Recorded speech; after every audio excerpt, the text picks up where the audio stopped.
Early in Dishonored 2, there's an in-game tutorial message that pops up and is titled Play Your Way. It appears in-game during the second level as players approach a security checkpoint, which serves as the game's first real multi-solutioned puzzle, you could call it. The message explains possible solutions or routes players could use to overcome the checkpoint, such as shutting down the windmill that operates the security wall, climbing through a window above the checkpoint, or using nearby apartments to get around it. The intention of this message is clearly to get players thinking about the possibilities within their toolkit and in the levels themselves, as opposed to specifically giving them the answer of what to do. It demonstrates that curiosity and thinking outside of the box will be a cornerstone of the game rather than adhering to strict rules. As someone who's an educator in the real world, this resonates with me quite a lot, the whole teach a person to fish mentality. This tutorial message also draws attention to what the best parts of Dishonored 2 are, its complex level design and the wide array of engaging tools players have access to.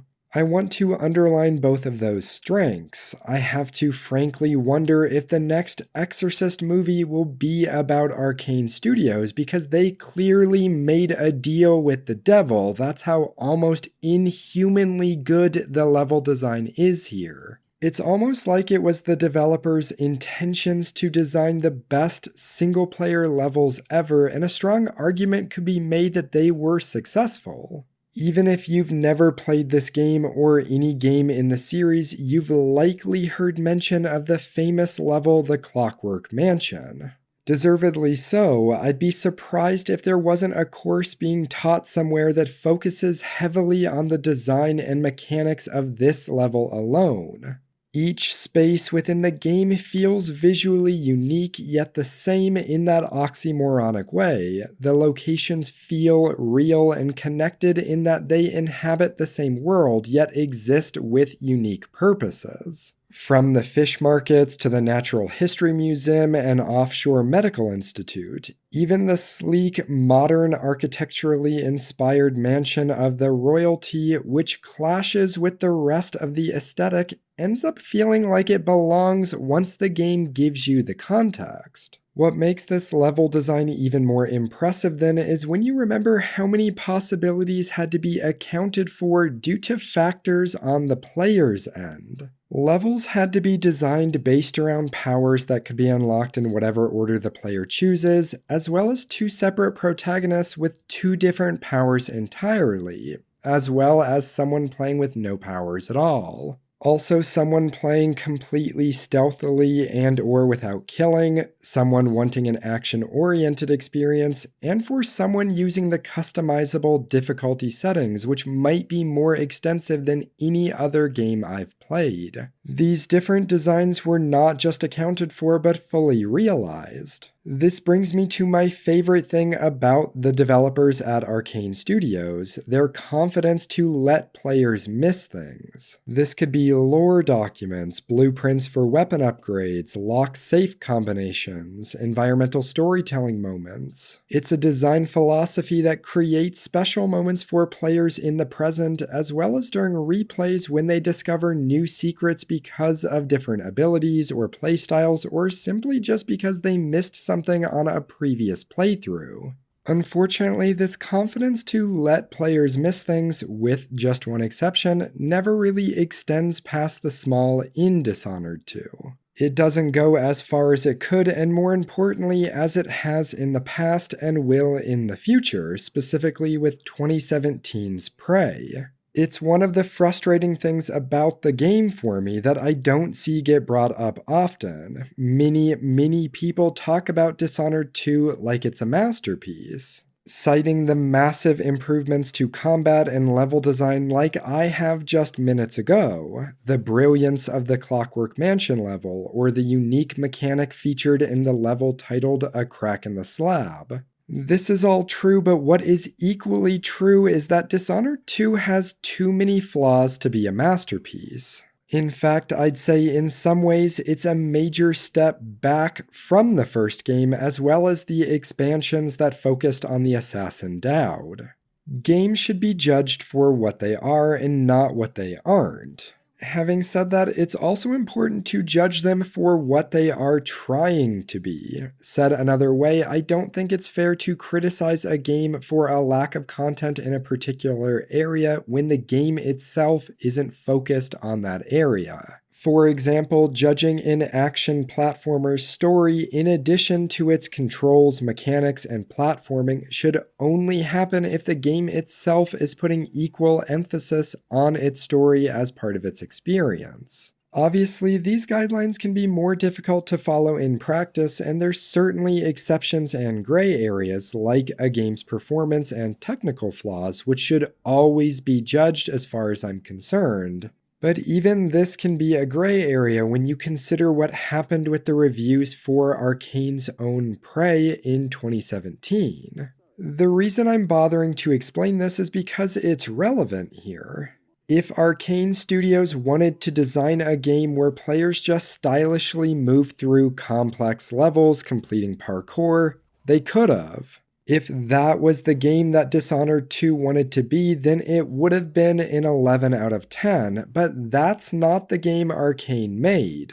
The game they made has a story, lore, audio logs, more notes than a first-year med student, actual songs written and performed, and extensive, unskippable cutscenes. It's a world that wants to be taken seriously, and for the most part it can be. The studio themselves put emphasis on the story, not just environmental storytelling either. It baffles me that the studio, who is so subtle and thoughtful with telling interesting small stories within the world, is so bad here at telling a compelling main story. It's not just that the game retreads the same plot as the first game and its expansion, because it does. It's that it's done worse here. An alternate title for this video could have been The Highest Highs and the Lowest Lows, given how it features the best gameplay and levels of the series, but also the worst narrative and consequences for the player's actions. Let's touch on that last part too. A core part of the original game's experience was having consequences for your actions within the world. Your choices would generate more or less chaos in the world depending on how violent they were. If you've seen my video on the original Dishonored, then you know I have quite a few criticisms of this system and how wasted I feel it is. If you haven't seen that video, my feelings are as follows. The problem isn't that this system of consequences exists. I actually like the chaos system and consider it part of Dishonored's identity. My problem is also not that this system largely forces players into restrictive playstyles, which it does, and problems are created because of this. My core problem with Dishonored's morality system is that it is shallow in terms of actual in-game consequences. The game utilized only the smallest of opportunities to demonstrate that your actions matter. More rat swarms, more guards, lightly varied conversations, and a darker ending cutscene. The one exception to this was the final level of the original game, which had significant gameplay and narrative differences based upon if you were in low or high chaos. This was excellent. My view is that that should have been part of the foundation of the series going forward, a system that focuses on a few benchmark large-scale changes per level or every couple of levels that could meaningfully change the mission or playstyle. Unfortunately, this isn't the case. Dishonored 2 doubles down on the insignificant in this regard. Your actions affect the world around you. Taking lives will cause Emily and their allies to grow more cynical. Too many deaths will lead to higher levels of bloodfly infestations and a darker final outcome for the story. What this says here is essentially all the changes you'll see in the game. Additional bloodfly nests and darker dialogue, which is a shame. Dishonored 2 seemed primed to have more impactful choices than the prior game, not less. It's a shame because each of the games following Dishonored 2, with the exception of Prey, have further removed any form of consequences and to an extent need for stealth, two pillars of Arcane Studios' identity.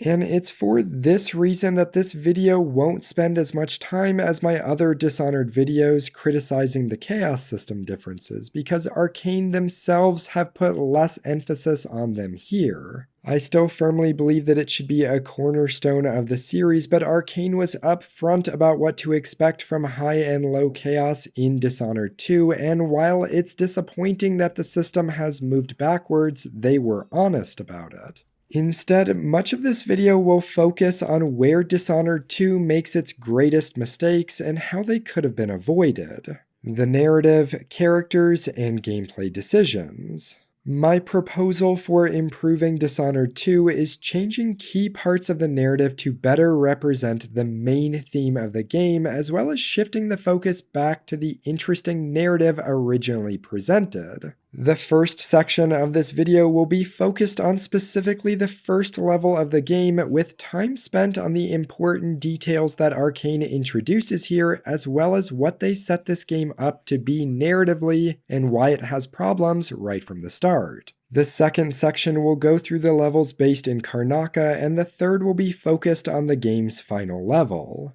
Both chapters look at how the game fumbles what narrative potential it does have, as well as how small changes could have greatly helped the story. The fourth and final section will more closely look at the gameplay, focusing on some of the brilliant changes Arcane made, as well as the largest problem that still remains. Hint, you won't see it coming. Or maybe you will. Additionally, as I mentioned a few minutes ago, this video is actually the third of 4 videos that I've been working on that cover the entire Dishonored series. The first video is on the original game, and the second is on the Dowd expansions, both of which are already out and can be found on my channel. I've also linked the videos below in the description of this video. I tried to make this video as standalone as possible, but I highly recommend watching those first 2 videos if you're interested, because they are part of a series that continues to build off of each other.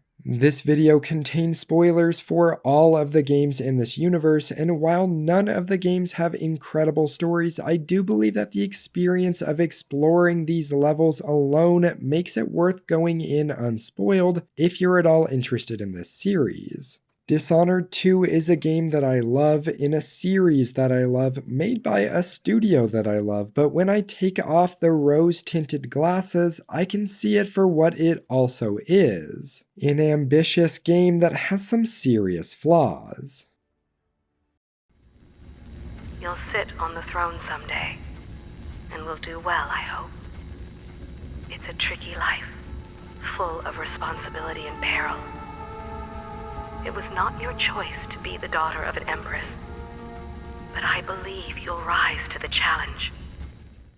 The brief animated cutscene that the game begins with explains the events of the first game, giving new players an idea of the original game's story and returning players an idea of how things have changed. The sequel opens on the anniversary of the assassination of the former Empress, Jessamine Caldwin, whose death set in motion the events of the first game. After her murder, Jessamine's daughter Emily was taken as part of a coup attempt, and her bodyguard, a man named Corvo Atano, was wrongfully charged with the Empress's murder. The original game put players in control of Corvo as he worked with a small organization of loyalists to unravel the conspiracy and put Emily Caldwin back on the throne. That group is eventually revealed to have their own agendas as well. However, in the canon ending, you are successful in returning Emily to the throne. As part of this plot, it is also learned that Corvo was Jessamine's lover and is the father of Emily. The sequel takes place 15 years later, and players control, at least for now, the daughter, now Empress, Emily Caldwin. This animated cinematic also highlights 2 things, neither of which actually end up being important. First, that there's a growing conflict surrounding a serial killer known as the Crown Killer. A monster the papers are calling the Crown Killer has been picking off my enemies and dressing it up like my father and I are responsible. And second, that Emily has little confidence as well as interest in her role as Empress. As the scene transitions to in-game, an aged Corvo guides Emily through the throne room, but the scene quickly moves to introducing the game's two primary villains and setting up the events that lead to the actual story. Save your thanks. For now, I give you the greatest gift of all, family. I present the lost sister of Jessamine Caldwin, your rightful Empress, Delilah Caldwin. Impossible. My mother had a sister? My dearest niece. Duke Luca Abel is the ruler of the southern region known as Serkonos, and insists that Emily's mother Jessamine had a half-sister named Delilah who has been hidden away until now. Delilah being the supposed older sister means that the throne should be hers, and in that moment she executes a coup, claiming that Emily and Corvo are acting as the crown killer and should be arrested. Several important things then happen. The Duke's forces, including two intimidating mechanical soldiers, begin to kill everyone in defiance within the throne room, including the civilians. It's revealed that Emily's captain of the City Watch, a man named Mortimer Ramsey, is a traitor and is part of Delilah's plan. And finally, Corvo attempts to kill Delilah but is unsuccessful and has his mystical powers taken from him. The game then momentarily pauses to allow players to choose which of the two protagonists, either Emily Caldwin or Corvo Attano, they want to play as. The choice changes nothing narratively outside of the flavor of dialogue, but each of the characters do have a set of 5 unique powers to access for the initial run. This restriction is removed, however, in New Game Plus, where the selected character is given access to the powers of both characters. After making your selection, the non-player character is turned to stone while the player character is arrested and temporarily imprisoned in one of the rooms nearby. There's a legend in the Tower Guard about the Empress's last resort, a safe room inside your chambers holding enough gold to buy a good-sized island. They say that this ring is one of the only 2 keys to exist. For the remainder of the video, when referring to the main character, I'll be using Emily, as she's the canon protagonist according to the developers. Emily is told by a dying loyal guard that a ship captain at the docks was urgently asking for her father, and so she should find said captain in order to get out of Dunwall before it gets worse. This is where the first mission really begins, and it's divided into 2 sections, escaping the Royal Tower and then escaping the capital city of Dunwall. The first segment is very short and involves navigating just a few rooms. In order to escape the tower discreetly, Emily must recover that signet ring from the captain of her guard, Ramsey. Players can either do this violently or utilize a special action that deals with Ramsey in a non-lethal fashion, meaning he's removed from the board but is left alive. In this case, it means trapping him in the royal safe room, which can only be opened through a special mechanical lock that's key is the royal signet ring. Stay put until this is all set straight, Ramsey. Enjoy the rations and well water, sleeping next to a fortune. This feature of having both a lethal and creative non-lethal method of dealing with a mission's target I consider to be one of the cornerstones of the series, as it's present in each of the games, with the only exception being the Death of the Outsider expansion. Dealing with a target non-lethally is always treated as the good option in-game, as it generates less chaos in the world, which equates to good in the developers' minds. That being said, not all of the non-lethals are easy pills to swallow. Many amount to awful punishments for the target. Many people who play this series, myself included, love discovering the non-lethal routes during missions. In discussions about these routes, I often see the phrase worse than death used, meaning that people see and think of these punishments as actually the worse option for the target. I disagree with this. I have never seen these punishments as just an edgy fantasy about how to extract the most pain from a target, although it's true that they often do that. Instead, I've always seen them as the developers attempting to reflect the target's crimes back onto them.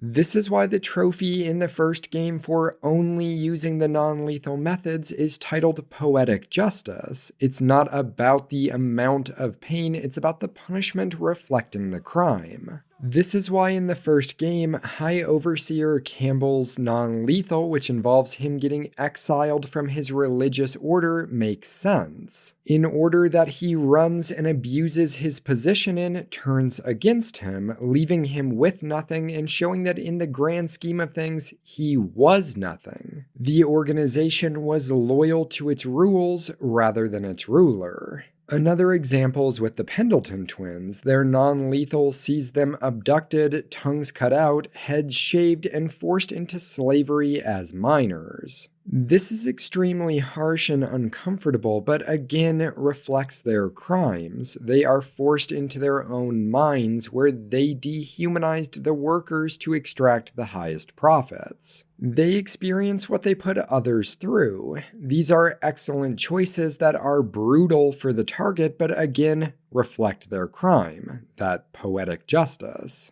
With Mortimer Ramsey here in the sequel, his punishment fits. He is shown to be a character obsessed with wealth and his status in society, and a promise of the return of those things easily convinced him to be a part of the coup. My father lost it all. Sent me to the city watch, one step above begging. Think I had to take your orders? Corvo Etano, son of a Zirconan tradesman. The natural order is reasserting itself. The Ramseys once hosted the king and queen of Morley. Did you know that? I spent my childhood playing with the Buntings and the Boyles, the cream of society.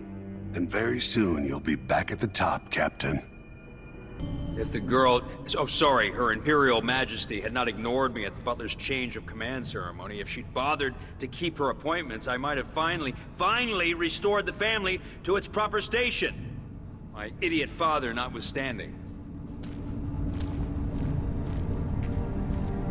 A tenth of this money could have saved my family, or a little piece of paper with her signature, or a word or two in the right places. Putting him in a room with the immeasurable wealth of the royal family, but making it so he can't do anything with it is a fitting punishment. After dealing with Ramsey, players leave the royal tower and arrive in the surrounding district. The area is still unsafe, however, as corpses of presumably loyal guards litter the area and patrols hunt for Emily. Notes in the area show how instrumental Mortimer Ramsey was in the coup attempt, as he dangled both carrots and sticks in front of the men under him in order to have the support numbers. There's also evidence that suggests at least some of the city's elites were aware of what was going to happen because houses in the surrounding area are for rent, and some even have details inside about their residents leaving. I'll be taking the children away from Dunwall earlier than expected, a few weeks before the upcoming anniversary of Empress Jessamine's death. Things are about to get bad, and I'm not just talking about the Crown Killer. Besides, there's profit to be made bringing new silver miners down south.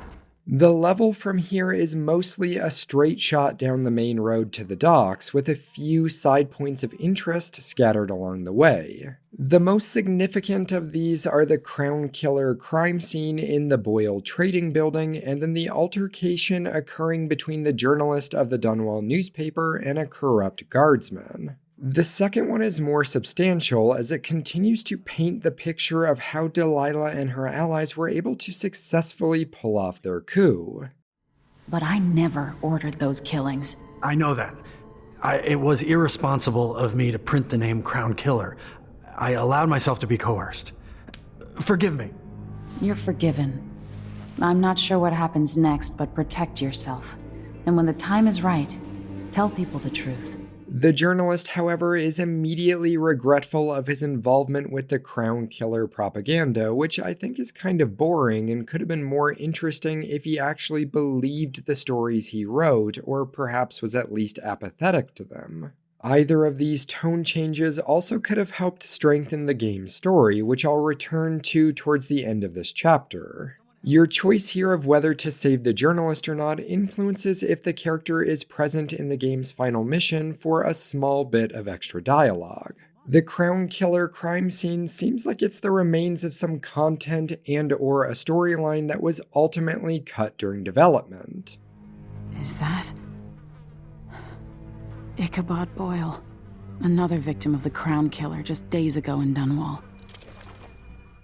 I say this because this scene is obviously meant to build up the Crown Killer storyline, with emphasis even put on this specific scene during the first Void visit Emily takes right after this mission. Outside of visually being cool, the scene amounts to very little because the Crown Killer storyline amounts to very little, and despite all of the focus put on it, is underwhelmingly solved in the first third of the game. After moving down the street, Emily reaches the docks and meets Megan Foster, the ship captain of the Dreadful Whale. My name's Megan Foster. I work with an old ally of yours, Anton Sokolov. We learned something scary down in the south, and I came to warn you. I know, Anton, but Corvo's gone. The Duke of Serkonos is here with a woman named Delilah. They massacred everyone in the throne room. Then she did something I can't explain. There was nothing to do but run. Sometimes that's all you can do. This is my ship, the Dreadful Whale. We can head out as soon as you're ready. I need to get to Karnaca where the Crown Killer murders started. Delilah must have been down there for a while, and I've got to figure out what's going on. After their brief introduction, the pair begin the journey down to Karnaca, the capital city of the southern Isle of Serkonos. At some point during that voyage, Emily awakens to find herself in a strange, dreamlike place known as the Void. She is greeted by an individual known as the Outsider, who is an entity that exists within this mysterious realm. The Outsider is the individual who pulled her into the Void, and after a bit of monologuing, he offers to grant Emily a gift, his mark, allowing her access to several dark magical powers. A cool side note is that for the first time in the series, players are also able to decline accepting his mark, which is the no powers mode for the game. Additionally, Emily is given an artifact known as the Heart, which contains a bit of her mother's spirit within and serves a purpose later in the narrative, as well as serves as a tool during gameplay to locate collectible runes and bone charm power-ups. For returners to the series, this is all familiar. The first game saw Corvo go through the exact same experience. Corvo's had his mark since the first game, but it's removed by Delilah herself during the coup after he attempts to kill her. If players select him as the protagonist, he can be remarked by the Outsider during this segment, but canonically he loses his mark and never gets it again, since Emily is the true narrative. While all of this was present in the first game, both the Void and the Outsider have been massively changed and reworked for the sequel, much to their detriment in my opinion. We'll circle back to this both later in this video as well as in the next video on Death of the Outsider. The dark godly character gives a few more edgy cryptic hints, and Emily awakens for real back on the Dreadful Whale, but now carrying the Outsider's mark. And this is the end of the game's first mission. It leaves you with several intriguing narrative questions like who is Delilah, how did she not die when Corvo stabbed her, how will you save your family member who has been turned to stone, who is the Crown Killer, and who is Megan Foster? Well, several of these are already answered if you've played the first game's Doubt expansions. Both Delilah and Megan Foster are present there. Although you could be forgiven for not recognizing Megan Foster as the character of Billy Lurk, considering she wore a mask for almost all of the expansion, as well as has a new voice actor in the sequel. Delilah was the primary antagonist of the expansions, serving as a foil to the player character Doubt the Assassin. That story was about Dowd finding redemption after murdering Empress Jessamine Caldwin and setting in motion the events of the first game. He ultimately finds this redemption by stopping a witch named Delilah's attempts to take long-term possession of the then-child Emily Caldwin. I came from Serkonos to Dunwall as a boy. Made my living as a killer. One of the few who've heard the outsider's voice. I murdered an empress, but saved her daughter, who will one day rule the Empire. Delilah in the expansions wasn't much of a character, but was successful at serving as that foil to Dowd. She grew up from nothing but used her talent for painting and eventual understanding of magic to try and take control of the Empire. Despite very minor visual differences, it's clear that these two Delilahs, the one from the Dowd expansions and the one from the sequel, are the same. The Outsider confirms this as well. 15 years ago, the assassin Dowd could have warned you about her if you'd bothered to ask. Ironic.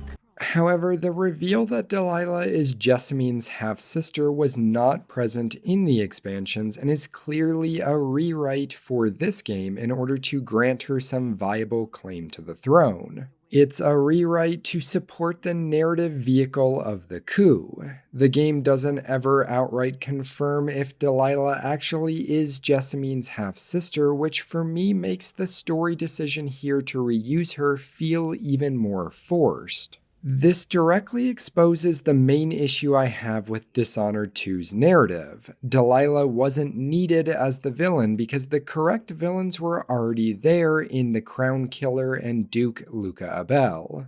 Delilah isn't even Emily and Corvo's villain, she's Dowd's, and as such she should have instead returned as the villain for Death of the Outsider. I'll expand on this in much greater detail in the next video that is focused on that expansion. Dishonored 2's main theme is that it's a privilege to rule, not a birthright.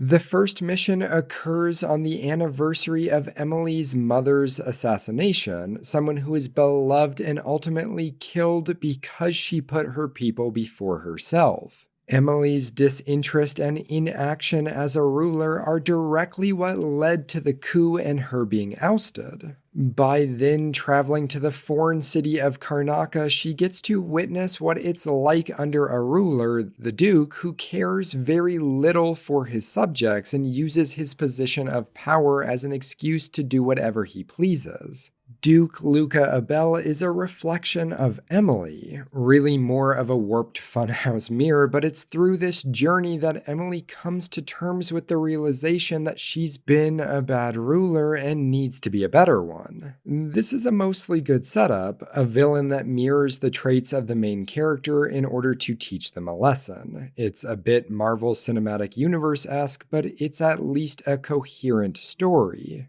This is why the narrative obviously works better with Emily rather than Corvo as the player character, and this is also why Delilah isn't a good fit for the villain. She doesn't authentically reflect these themes back at Emily, even with her rewritten backstory. She, like the Duke, believes ruling is a birthright, but unlike the Duke, she hasn't actually ruled before. We see to varying degrees the consequences of Duke Abel's ruling, and that serves as the catalyst for change in Emily. Delilah can't offer this. If the Duke reflects Emily, it's probably obvious then that the Crown Killer is supposed to be a reflection of Corvo, a mysterious individual who is killing/dealing with political rivals for a shadowy organization. The Crown Killer mystery presented early in the game directly mirrors how the villain in the first game, the Lord Regent, likely saw Corvo, the masked felon, running around removing his allies. The idea is flipped on its head a little in Dishonored 2, with the Crown Killer killing the opposition to the Caldwin Empire as opposed to its allies, however.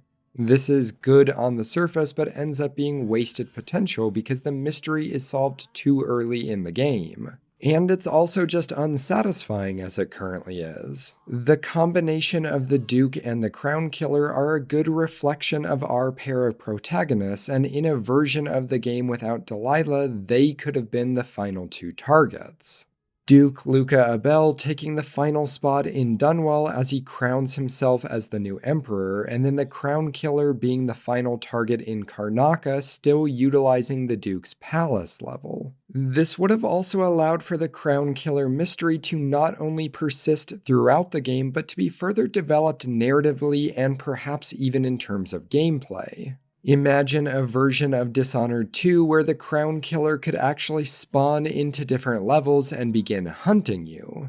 If you've played other games by Arcane Studios, you likely don't have to imagine this. It could operate very similarly to the Nightmare in Prey 2017 or Juliana in Deathloop. The last piece of why this setup doesn't work is that the coup as it isn't convincing. Is Emily even well liked? She doesn't seem to be, as even the civilians of Dunwall don't seem to really care about the coup occurring.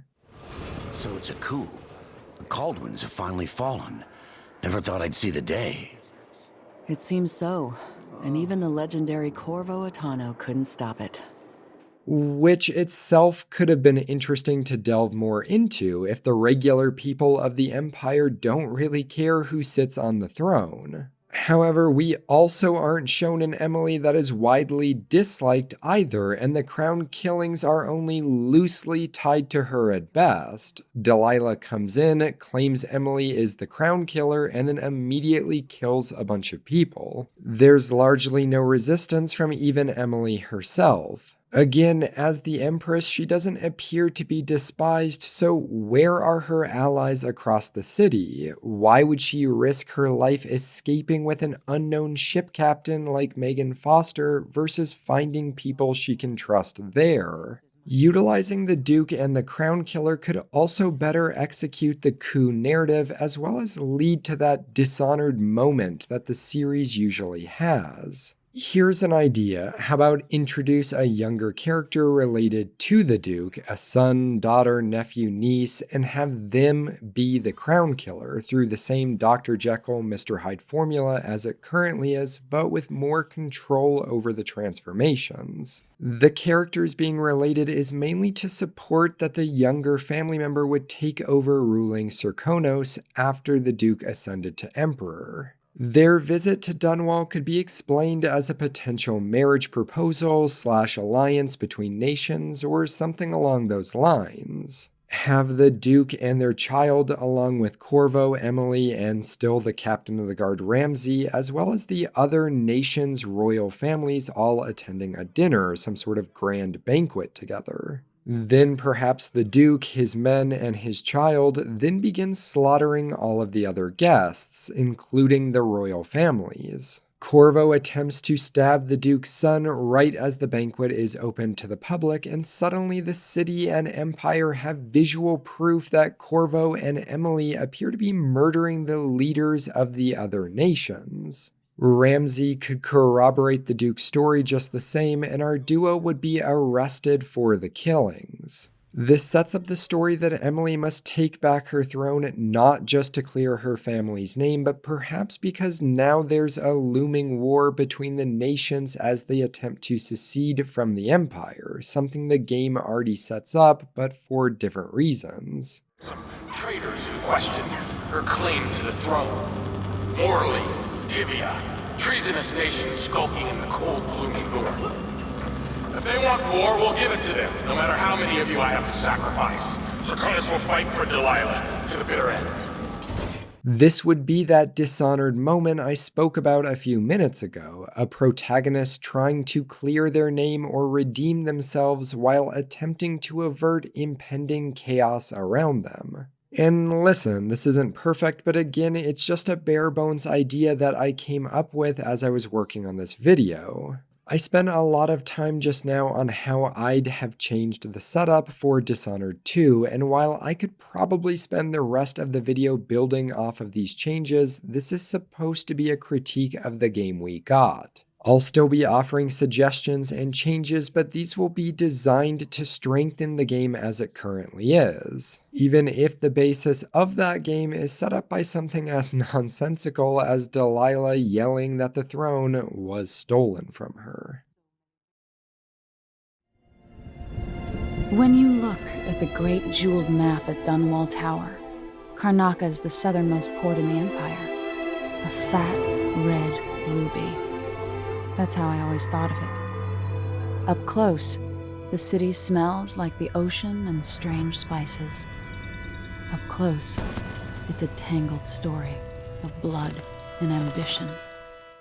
The missions in Dishonored 2 follow the format established by the first game. You get your objective/target given to you from a quest giver at the hub. You then get ferried to a location adjacent to where your target is. The driver gives some information about the area or target during this transition. You then locate and deal with the target before finally getting ferried back to the hub. Rinse and repeat. This is a mostly good format, and I think aspects of it here have been improved upon from the first game. The mission briefings with their ever-growing conspiracy board featuring pictures, maps, newspaper clippings, and notes about the target complete with strings connecting them all together is engaging and helps with the feeling of taking down a large conspiracy. It builds the narrative. These segments are also improved due to the conversations that Megan Foster, the player character, and eventually returning face Anton Sokolov all engage in surrounding each target. She's the curator of the Royal Conservatory. Yes, Ashworth is dangerous, as obsessed with the occult as Delilah. Apparently, she's working on a device called the Oraculum. There's more to her than either of you know. If Ashworth is one of Delilah's lieutenants, I need to eliminate her. It feels more believable that there's a conversation about each one compared to the first game, where the quest giver just talks at you. That's also not a knock at the first game. Corvo being a silent protagonist getting talked at works in that game's favor because Corvo is a tool for the larger loyalist conspiracy. That's not the case here, and having Megan and old Anton talking at you wouldn't have worked in my opinion. In a game that repeats many of the strokes from the first game, kudos to Arcane for making an adjustment in this area. Unfortunately, other aspects of this mission cycle are worse than in the original game, namely the hub. While I don't think the hub from the first game, the Hound Pit's pub, was particularly amazing, it was at least interesting. There were characters to chat with, audio logs to listen to, side missions to complete, and a larger gameplay reason for it to exist. You explored it so that in the penultimate mission, when you returned there to rescue your allies from the City Watch, you were already familiar with the location. It became an actual level that expertly used the knowledge players should have developed. Dishonored 2's hub is Megan Foster's ship, the Dreadful Whale, which I have to assume the developers named after the sounds the playtesters made during these segments on the ship. I don't want to sound mean here, but I don't know how else to put it. The Dreadful Whale is a really boring space and has very little to offer outside of those mission briefings I mentioned. It stands out how uninteresting it is given how much praise I have and will continue to give to the rest of the game's levels. The ship looks so interesting as you approach during the first mission's escape, but that doesn't translate into actually being interesting. The only memorable occurrence for me that I can think of as I'm writing this script and reviewing footage is from one of my recent playthroughs where several whales swam past the boat. I actually got more excited than I probably should have seeing this, but for the overwhelming majority of the game, there's very little that occurs on the ship outside of those mission briefings. It's mostly just you, Megan, and eventually Sokolov, and there aren't many interesting interactions happening between them all. There's the occasional audio log or extra characters that will briefly join you aboard the ship, but these don't build any sustained excitement to return to the hub, which maybe some people consider a good thing, making this part of the game so uninspiring that players just rush to get back out into the real game. I personally don't think this is a good thing, though. In Deathloop, which was released in 2021, Arcane completely removed any sort of hub location, and it's a contributing factor to why that game's world, as well as characters besides Colt and Juliana, feel so hollow. The Hound Pit's pub is part of the reason that the first game had that almost fairy tale quality to it. Returning and interacting with the cast of characters felt important, and yeah, some of them were shit, I'm looking at you, Wallace, but new characters were continually added and many were great. The Loyalist leaders and Samuel, Martin and Emily once they were rescued, Sokolov once you abducted him, and Piero. Getting side objectives from Callista or Lord Pendleton for upcoming missions was exciting and helped flesh out the world around the main plot. It oddly felt like coming back to a home and family after each mission, which I think was the intention, whereas the Dreadful Whale only feels isolating. And you could argue that that's the point given Emily's current situation, but I think that's giving Arcane credit that they don't deserve. Some might also point out that there are side objectives aboard the Dreadful Whale, and while they are technically right, these quests are the most bare-bones, uninteresting, and least consequential objectives imaginable. Stopping a leaky pipe in the engine room or crawling through an open window to unlock a room's doors have no impact on the story or gameplay. These should have been more substantial or just cut completely because they don't serve a purpose. At several points, you do have characters from the narrative stay on the ship. This would be Hypatia and Stilton specifically. However, both are present for just one or two interludes and then leave afterwards. Having these characters stay aboard for the rest of the game instead would have allowed for more character development for both them as well as Emily. Her learning from the people who were living under the Duke and ultimately under her as Empress could reinforce the narrative's goal of Emily realizing that she was a poor leader and needs to do better. Using that as a transition, let's return back to the narrative. Emily and Megan have arrived in Karnaca, and during this first mission briefing, Megan explains how Anton Sokolov, friend of Emily's father, was living in the city. While there, he recently uncovered a conspiracy against Emily being led by Duke Luca Abel and Delilah. Sokolov's intentions were to sail with Megan to Dunwall in order to warn Emily and Corvo, however he was abducted by the Crown Killer before this could occur. I know Corvo would protect you with his life, but please do not trust anyone. There you are, old man. I was asked to pay you a visit. Wait, what's wrong with you? Megan! Off we go, Sokolov, to somewhere more private.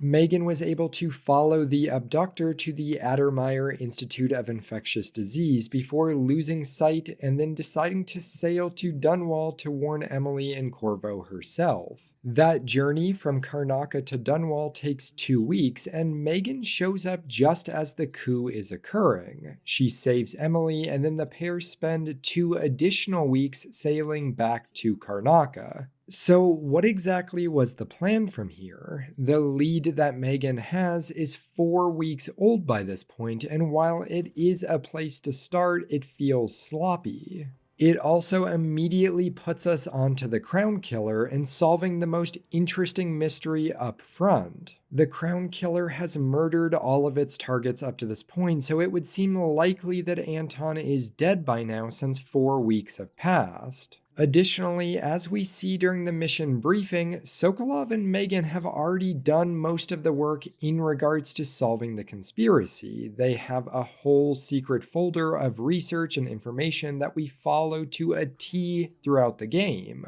With these two facts combined, it makes rescuing Sokolov both seem unrealistic as well as unnecessary. This whole setup also contrasts with the first game's setup, where High Overseer Campbell made sense as the first target specifically because he was the faucet for more information. The Loyalists as well as Corvo knew he was involved. Their undercover agent Martin had gone missing, and they learned Campbell had a private journal with information that they needed. Retrieving that journal allows them to work out who the other targets needed to be. Instead, Dishonored 2's first two missions in Karnaca should have been a modified version of the current one, Edge of the World, which could incorporate parts of the Dust District mission, and then follow that with A Crack in the Slab. This would have worked for a number of reasons. First, it's a more organic opening to unraveling the coup conspiracy. Sokolov had the information and he's thought to be dead. Megan's only lead is that she remembers something strange happening in Aramis Stilton's manor 3 years ago. Stilton was a friend. Even as a mine owner, he was a good man who came up from working people and never forgot it. I went looking for him the night he disappeared, but the house was swarming with the Grand Guard. I showed them what I was worth, but it cost me. I'll live to see that score settled. During that mission, A Crack in the Slab, Emily uses time travel to witness a seance that occurred 3 years ago and learns why Delilah can't be killed. This actually works better earlier, offering an answer to one question while not outright solving it. Emily still has to find the effigy, which contains the necessary piece of Delilah's soul that's needed to kill her. Additionally, it allows Emily to witness the echoes of the other conspirators. She could hear their names, which would later be shared with Megan, who could use her connections in Karnaca to gather information slowly. Second, currently Stilton's manor is guarded by the Jindosh lock, a complicated logic puzzle which players need the solution for. In-game, they can either solve it themselves or learn the solution by wading into the district's conflict between the Howler Gang and the religious organization, the Abbey of the Everyman. The Jindosh lock, if presented before dealing with Jindosh himself, actually continues to develop him as a threat. The lock also allows for a more meaningful introduction to the Howler Gang and the Overseer conflict straight away.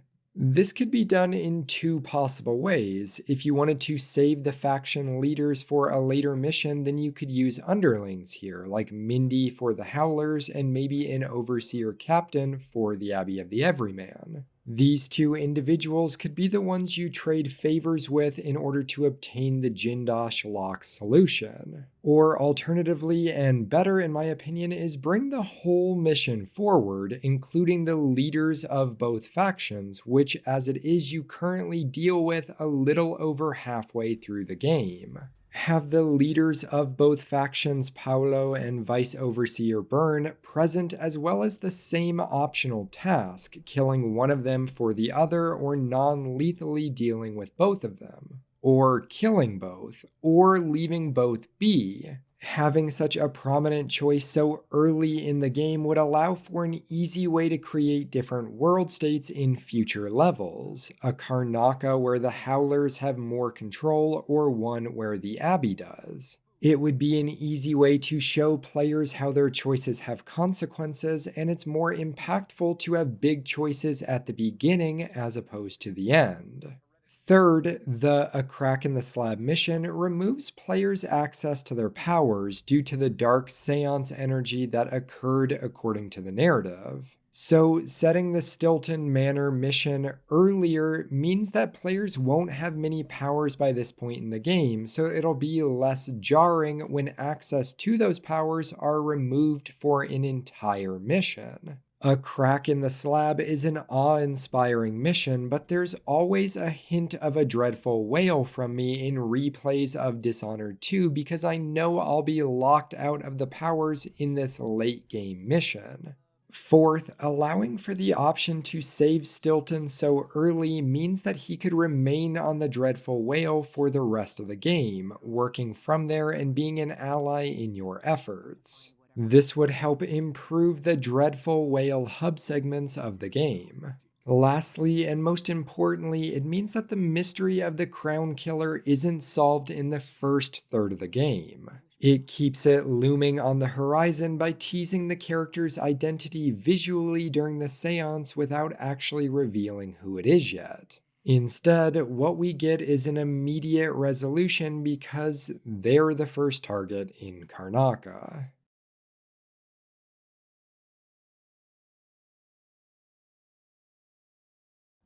But something happened. The Crown Killer. Yes, the hatch ripped open and Sokolov screamed. All I caught was a glimpse of someone carrying him across the deck. I followed as long as I could, toward Addermeyer Institute. It's run by the alchemist Hypatia.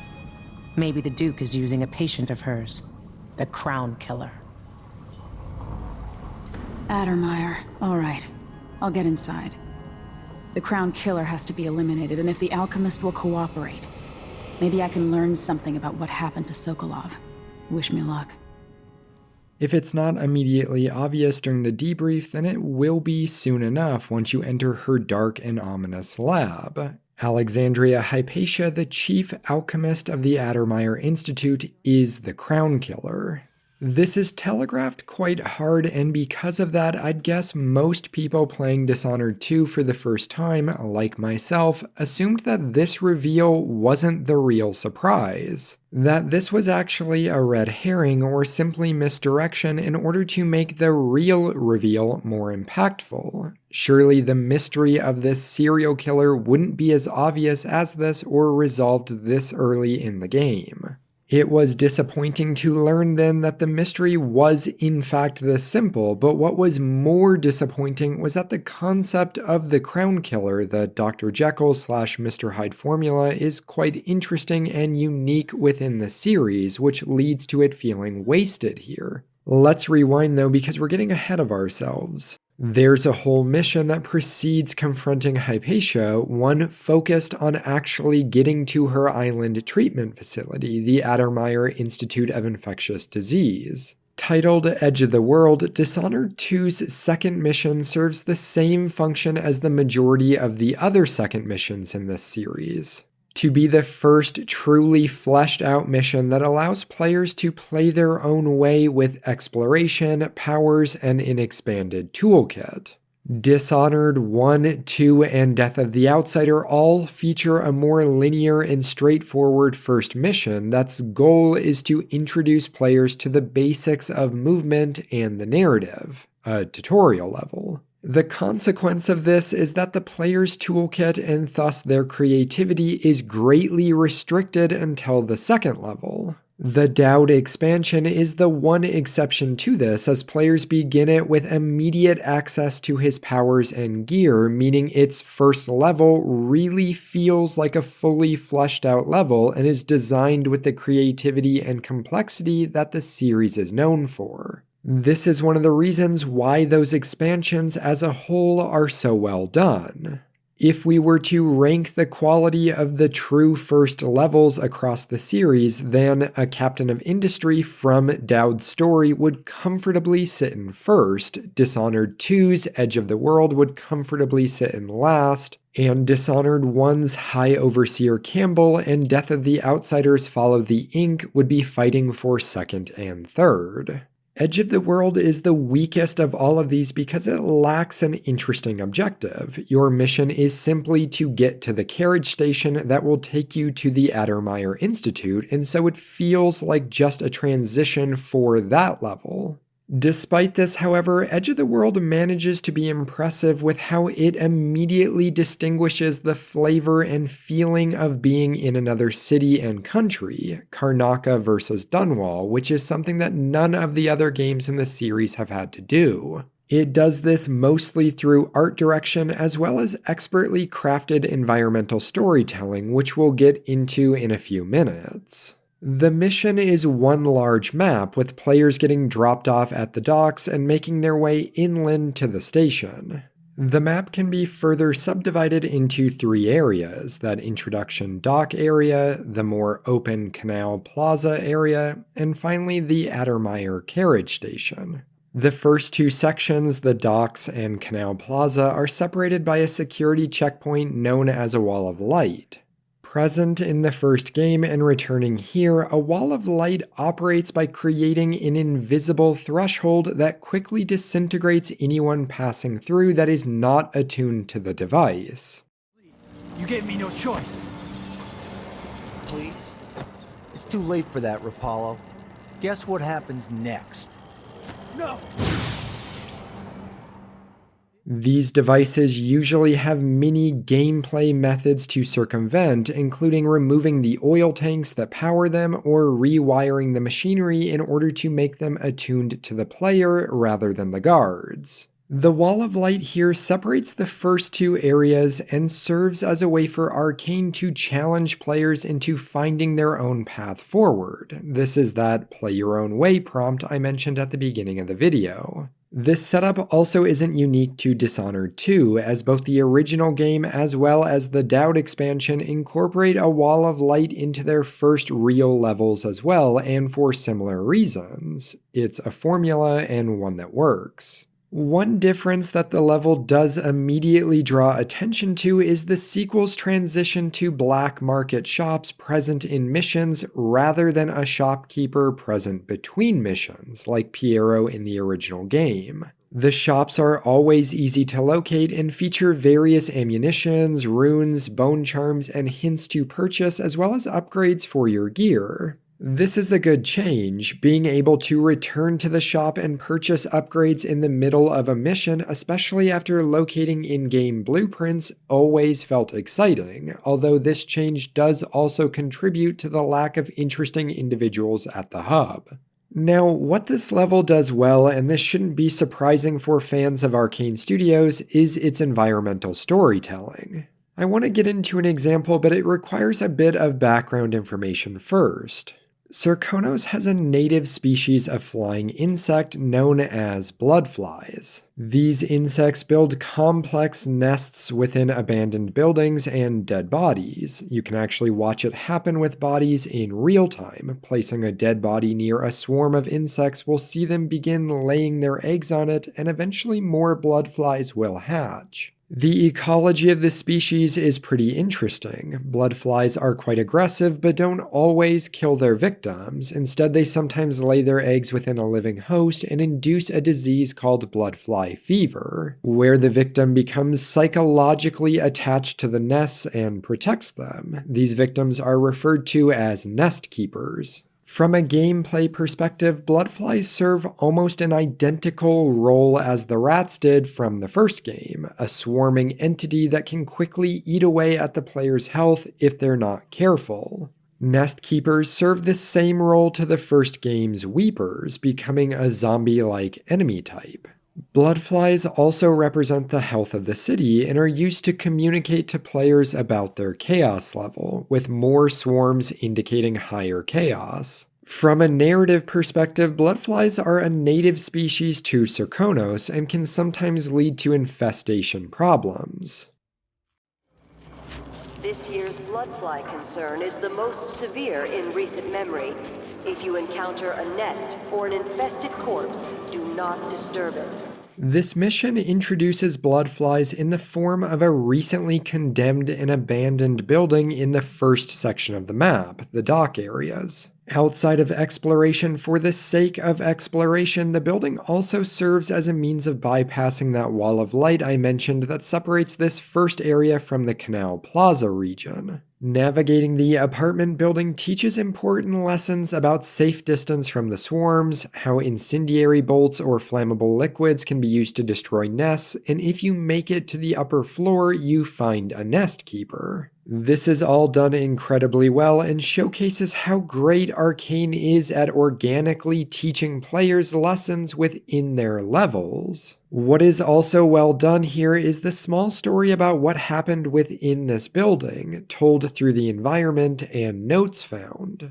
A man named Luciano finds a corpse of a wolfhound in the streets and from it extracts several bloodfly larvae. He does so because bloodfly nests can sometimes produce a valuable resource known as blood amber. His hopes were to contain and grow the insects in order to produce blood amber that he could then sell. This is a dangerous operation due to the parasitic nature of bloodflies, and only one successful attempt at this blood amber farming is seen in the series, and it's in a taxidermist's dungeon in Death of the Outsider. Luciano is unsuccessful at containing the flies and exposes both himself and his neighbors to the pests. His wife Bettina is initially forced out of the apartment by their neighbors who attempt to barricade Luciano in to stop further infection. This is also unsuccessful as Bettina breaks quarantine and generates new exposures. She does this in part due to love for her husband and part to spite her neighbors. Luciano's increased exposure turned him into a nest keeper, and all of the other residents that we see have died. The building has now become a multi-leveled and sprawling bloodfly nest. Each of the 3 sections of the map, as well as every level in the game, have buildings or areas to explore that contain little stories like this. All of this detail and world building is done for optional areas to explore, which is even more impressive. Sure, sometimes a rune or bone charm may be hidden nearby in order to draw players towards these interesting points in the world, but other times there's very little extrinsic reward for exploration. If you don't engage with exploration here, then Edge of the World is actually quite short and simple. You can move through the 3 areas easily in either combat, stealth, or by leapfrogging across rooftops using your transportation power. The 3rd area, the one focused around the carriage station, is a much tighter challenge for players. There are more guards and at different heights, so players need to think about how they will approach the station. Another wall of light is present within, which requires navigating around or potentially fighting several additional guards in order to deactivate it. Near the station, players can find the apartment of Dr. Alexandria Hypatia, which mainly serves to give her a bit of character, but the apartment also provides a clear route to the roof of the station, creating an alternative to needing to deal with the wall of light within. From here, players locate and enter the carriage that takes them to Addermeyer Station, and the mission ends. Now, in addition to the primary goal of boarding a carriage to the Addermeyer Institute, Edge of the World features one optional secondary objective that is designed to introduce the conflict between the Howler Gang and the Abbey of the Everyman. In a back alley behind the Black Market, players can meet a character named Mindy Blanchard who wants to trade favors. You scratch my ass, I'll scratch yours. I need to get to Addermeyer Institute. Can you help me with that? Yeah, I know how to do that. You go get a body for me, and I'll help you with your problem. Don't worry, he's already dead. A body? That's odd. From where? The Overseers are holding him at their outpost. They think he was a kind of a witch.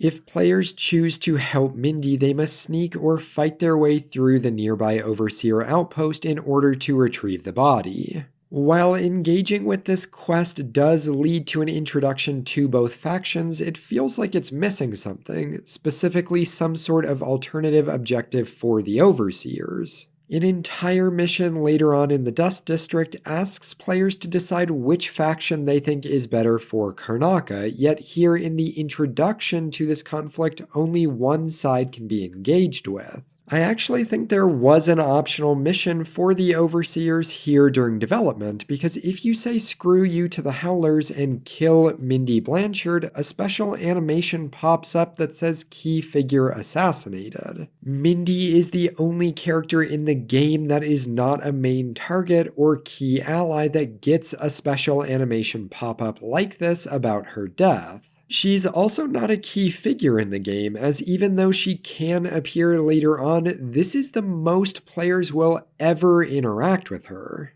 Taken together, these suggest that Mindy did have a bigger role in the game originally, and that perhaps there was some sort of overseer alternate quest where, if I had to guess, they ask Emily to find and kill Mindy Blanchard in exchange for a favor on their end. This would have allowed players to develop relationships with either faction and move the needle in their direction early on, while also creating opportunities to showcase differences based on this choice in later missions. This would have been good and feels like it was originally there but had to be cut for some reason. This brings us to the third mission, titled The Good Doctor, where players must navigate the Addermeyer Institute of Infectious Disease in search of the Crown Killer, Dr. Alexandria Hypatia, and finally Anton Sokolov's location. The Addermeyer Institute is my best chance of tracking down the Crown Killer. Alexandria Hypatia turned an old solarium into a center for medicinal knowledge that's famous throughout the Isles. She's an alchemist, brilliant and dedicated to helping the miners in Karnaka and their families. If anyone knows what happened to Sokolov and where this all leads, she will. I want to start out by saying that I really like this level. It has a horror-adjacent feeling to it, capturing that tense, uneasy feeling with the setting. The dread begins the moment you step foot off the carriage and see that you're surrounded by discarded suitcases and luggage. The Addermeyer Institute has been closed to the public, and Dr. Hypatia has not been seeing any new patients. Several early encounters that you can overhear between guards indicate that even they think something is off. It's odd, but he keeps an eye on Addermeyer. Yeah, there's definitely something going on here. After last night, I'm sure of that. I saw something. Whatever I saw, it didn't move like a person. Before I got transferred to Addermeyer, I saw one of the Crown Killer crime scenes. Whoever tore that old couple apart, they were enjoying it. So what do you think, then? I don't know. Coming back at dawn, smudges of blood on the windows. I don't know what to think. Maybe the Duke found some new bear or ape from Pandysia. Keeps me up at night just thinking about it. Wow, we've got 2 squads assigned to Addermeyer to watch one woman. Oh, are they really? Yes, sir. Martel asked why we're not out bashing the Howlers. What I wouldn't give for an entire squad that never asked questions. It is odd, sir. There aren't even any patients here anymore. The men don't understand what's so important about Dr. Hypatia. What should I say when it comes up? Next time someone mentions it, just tell them that the Duke will have us flayed alive if anything happens to her. That's clear enough. You make sure she stays where we want her. Hypatia never leaves Addermeyer. Remember that. Sir, it's just that the other night she went missing, and I still don't see how she got out. Maybe we're not clear on this, Corporal. In case anyone asks, the good doctor never leaves the grounds unless it's on official business for the Duke. Got it? I think I understand, sir. What's further is that a letter can be found next to a ripped-apart guard hidden in an abandoned section of the building that indicates at least some of the guards have connected the dots between the Crown Killer and Duke Luca Abel. Unfortunately, the level doesn't fully capitalize on this uneasiness in a meaningful way, which is the level's greatest negative in my opinion. Well, besides the Crown Killer mystery being resolved too early in the game, that is. Due to the isolated nature of Addermeyer being on an island, the mission doesn't feature any side objectives and only has one target. I think it could have been easy for this mission to feel a bit simple and one note, but it is successful in feeling worthwhile even if the mystery and reason for your being on the island doesn't. Emily's objective is to locate Dr. Hypatia, and to do so you'll need to traverse most of the facility. Addermeyer is laid out like a V, with the wings of the building branching off to the left and right, and then a small central area that has a stairwell and elevator to the different floors. There are many ways to approach the level, with the designers being confident enough to even allow players access to the building's roof almost immediately, which changes the flow and direction of how they'll be gathering information throughout the facility. There are smartly designed challenges throughout the level, like a wall of light, entire wings that need specific keys to access, a hidden area that requires players to drop an elevator down the shaft, and several spots with more complex guard locations as well as movement patterns. The Good Doctor also demonstrates what the majority of the differences between high and low chaos look like in Dishonored 2. The office of the Institute's head nurse has two different states depending on the player's current chaos level. In low chaos, the office is abandoned but normal. A journal can be found from the nurse discussing how she was dismissed from her position and doesn't know why. In high chaos, the room has been barricaded with several bloodfly nests now within. The same journal can be found, but now the body of the head nurse can also be seen hanging from the rafters, indicating that she took her dismissal quite hard. Overall, this version of the chaos system mostly just controls the amount of bloodfly nests in a level. It's a step back for a system that was already disappointing in my opinion, but one that unfortunately continues even further as Death of the Outsider just completely removes the chaos system. Circling back, I said that the mission doesn't capitalize on the tense and creepy tone that it establishes, and I want to explain that a bit further. Dr. Hypatia can be found in the recuperation wing of the facility, working in her dimly lit laboratory like all good scientists do. Are you a patient of mine? I'm sorry. I should know that. I'm here to ask you about something. Do you cover your face because you were hurt? The afflictions we treat here are more common than anyone likes to admit. I'm not here for treatment. I'm looking for Anton Sokolov. Sokolov? Yes, he was here for a short time, but she took him away to see Kirin Jindosh. Do you hear something? What about the Crown Killer? A patient of yours? The Crown Killer? That name came from the newspapers. I'm afraid I don't... Oh yes, the murders. I was in Dunwall, studying diseases found among whaling crews. Wait, did someone just call me? I've been forgetting things. The Crown Killer is an interesting case. I feel almost sure I could help with that. It's just, I used to do such good work and now my memory is failing me. Who is that calling me? Excuse me. As you continue to explore the lab, you can find many clues that she not only is connected to the Crown Killer, but is the murderer herself. You can find notes and an audiograph from Duke Abel confirming the mission of abducting Sokolov, as well as who specifically to kill. But it's time for you to come out once again. Time to play. We have need for your special talents. The Good Doctor's due for a trip to Dunwall because Ichabod Boyle is next on the list. Make haste, and make this one messy. This culminates in one of three ways. First and most likely is that players will find the badly injured Vasco, Hypatia's assistant, within the lab, and he reveals that the Doctor is the Crown Killer. Second, there is an audiograph recording within the lab from the Crown Killer herself, who explains that she puts Dr. Hypatia into a hibernation state in order to take control of their body. This is the Dr. Jekyll, Mr. Hyde transformation I spoke about, and it's never fully explained and doesn't really make much sense that the recording is here in the first place, but oh well. Thirdly, that players attack her. Each of these events, either talking to Vasco, listening to the audiograph, or attacking her, will trigger the transformation of Dr. Hypatia into the Crown Killer persona called Grim Alex. During the conversation with Vasco, he states that yes, Dr. Hypatia and the Crown Killer share the same body, but that they're actually different personalities. Again, Dr. Jekyll and Mr. Hyde.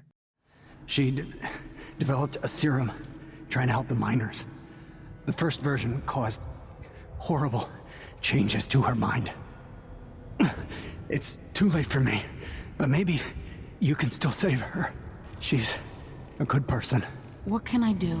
In my safe, in disease treatment, you'll figure out how to make the counter serum help her. This is further expanded upon by a note in Vasco's disease treatment lab. The serum, which the pair of scientists tested on themselves, caused a complete loss of empathy as well as unrelenting hunger. This is the grim Alex persona, the crown killer. After the initial test, the pair swore to never take the serum again, which can be visually confirmed for at least the transformation during this mission, which you can watch. This pairs with the Grim Alex audiograph, which implies the Grim persona can just take control as she sees fit, whenever. So we're led to two conclusions. Either the serum made a split in Hypatia's personality right away, allowing the monster to linger, or that she took the serum more than once, eventually developing the personality over time. I think the second one of these is more interesting, as it's more gray and puts at least some of the blame on Hypatia herself. Despite this, however, the game makes every attempt to absolve Hypatia of any responsibility in the situation, particularly in the end of mission boat ride back to the Dreadful Whale. But Hypatia was the crown killer. What? I don't believe you. The Duke tricked her into injecting herself with a flawed version of her serum. It changed her, but there was an antidote, so she's alive. So this is where we begin to see some of the missed potential of this entire scenario, as well as some things that don't really make sense. Unless I missed something, I don't understand how the Duke is responsible for Hypatia taking that first serum, unless it's implying his choices with the mining operations of Karnaca are what forced her hand by wanting to treat the workers. I wouldn't consider this tricking her, however. There's also just aspects of this scenario that don't really make sense, such as Alexandria not knowing that she's the crown killer. Yes, her recent memory issues are highlighted, but come on, she doesn't walk around her lab and wonder why she has body parts nailed to the wall? She doesn't smell them? What about injured Vasco in her lab? The audio recording by Grim Alex mentions how Vasco has been missing for months. So was he just silent that entire time? The cot that is less than 100 steps from Hypatia's workspace? Grim Alex obviously isn't always in control either, because there are notes present from Hypatia herself around Addermire that indicate she thinks something weird is going on. This just requires too much suspense of belief. As mentioned by Vasco, the non-lethal method for dealing with Hypatia is crafting the anti-serum to rid her of the violent alternate persona. It makes sense from a logistical standpoint, removing the villain personality and saving the innocent victim. Injecting the serum apparently completely removes the split personality, which is fine because I don't know what other alternative could have been done here as a non-lethal for this Dr. Jekyll Mr. Hyde setup. The problem with this, however, comes from a gameplay standpoint. It's actually pretty boring. The entire process is done within the disease treatment laboratory following Vasco's directions. So if you've explored and cleared the facility of guards, there's nothing added here, meaning it's just a quiet stroll.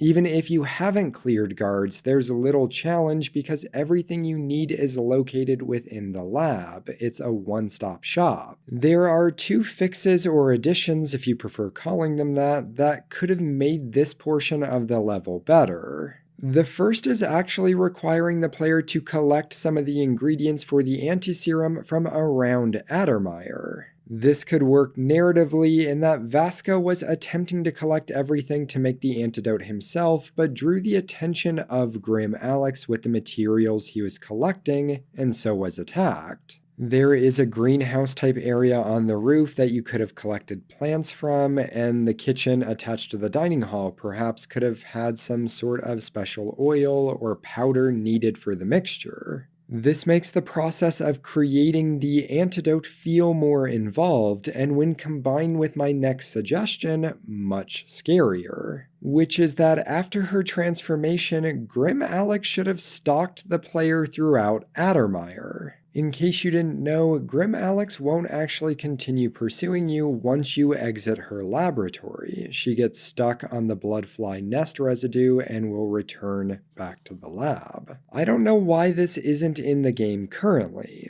Well, actually I do know why, because she would be killing guards and creating chaos, which is probably hard to account for on top of all of the other gameplay factors. But this is exactly why it should be in the level. Having her stalk you through sight and smell as you're trying to stealthily collect ingredients would be unique. Using guards as a distraction or attempting to keep them out of her path could be stressful yet engaging. And if having her hunt you throughout the entire building is too complicated, then perhaps having her just spawn in and out of certain wings in response to you being there could have worked, similar to the xenomorph in Alien Isolation. This is the greatest missed potential with this level. It has a unique enemy type with unique behavior that is restricted to a small area that you hardly spend much time in. Alternatively, the Grim Alex enemy type could have been something that was utilized in other levels, similar to how the Clockwork soldiers get used sparingly but still several times.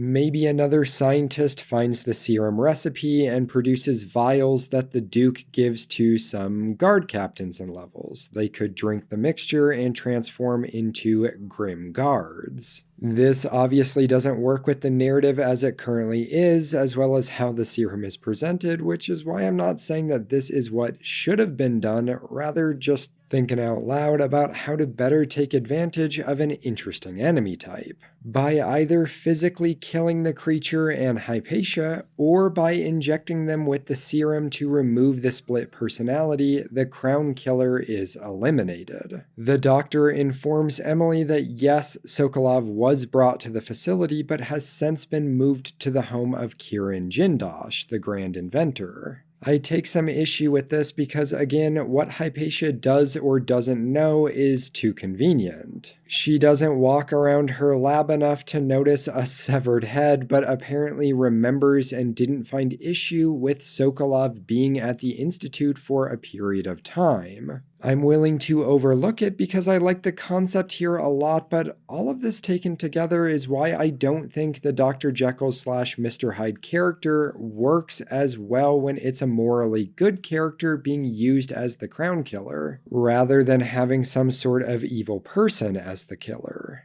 And really think about that. Why is Hypatia, even as the Grim Alex, chosen to be part of the coup by the Duke and Delilah? Yes, the lack of empathy is useful, but surely what would be more useful is having one of the numerous loyal witches in Delilah's coven acting as the Crown Killer. A more controlled killer versus the wild card Grim personality. Better yet, and keeping with the Doctor idea, it would make more sense for the Crown Killer to be a patient or colleague that a manipulative and evil doctor is using as a tool to help support the Duke. This would even help flesh out the non-lethal route a bit, in that it could still require developing the cure in order to help the individual being used, and then could also involve dealing with the evil doctor character. Perhaps that could be getting them committed to an institution or something for the non-lethal route. As it is, Dr. Hypatia, if dealt with non-lethally, will be present aboard the Dreadful Whale for the next several interludes between missions before leaving to continue her work. The final step of the mission is to power off the watchtower that overlooks the facility's docks in order to make it safe for Megan Foster to pick you up. This is easily done and simply requires the removal of a whale oil tank for you to be on your way. With the first of Delilah's conspirators now dealt with, the characters turn their attention towards rescuing Sokolov from the Grand Inventor, bringing us to most people's, myself included, favorite mission in the game.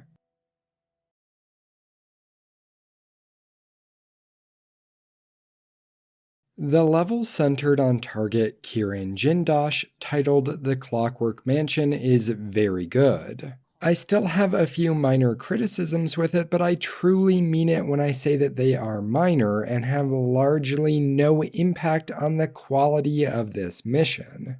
With that in mind, I know that I've already given a spoiler warning, but I want to give a second one here. My discussion over this level isn't going to walk through every little thing found in the mansion, but even so, this level really is impressive. Once you begin watching this segment of the video, you're not going to be able to get the true experience for this level. Seeing the mansion for the first time and watching how it works is fascinating.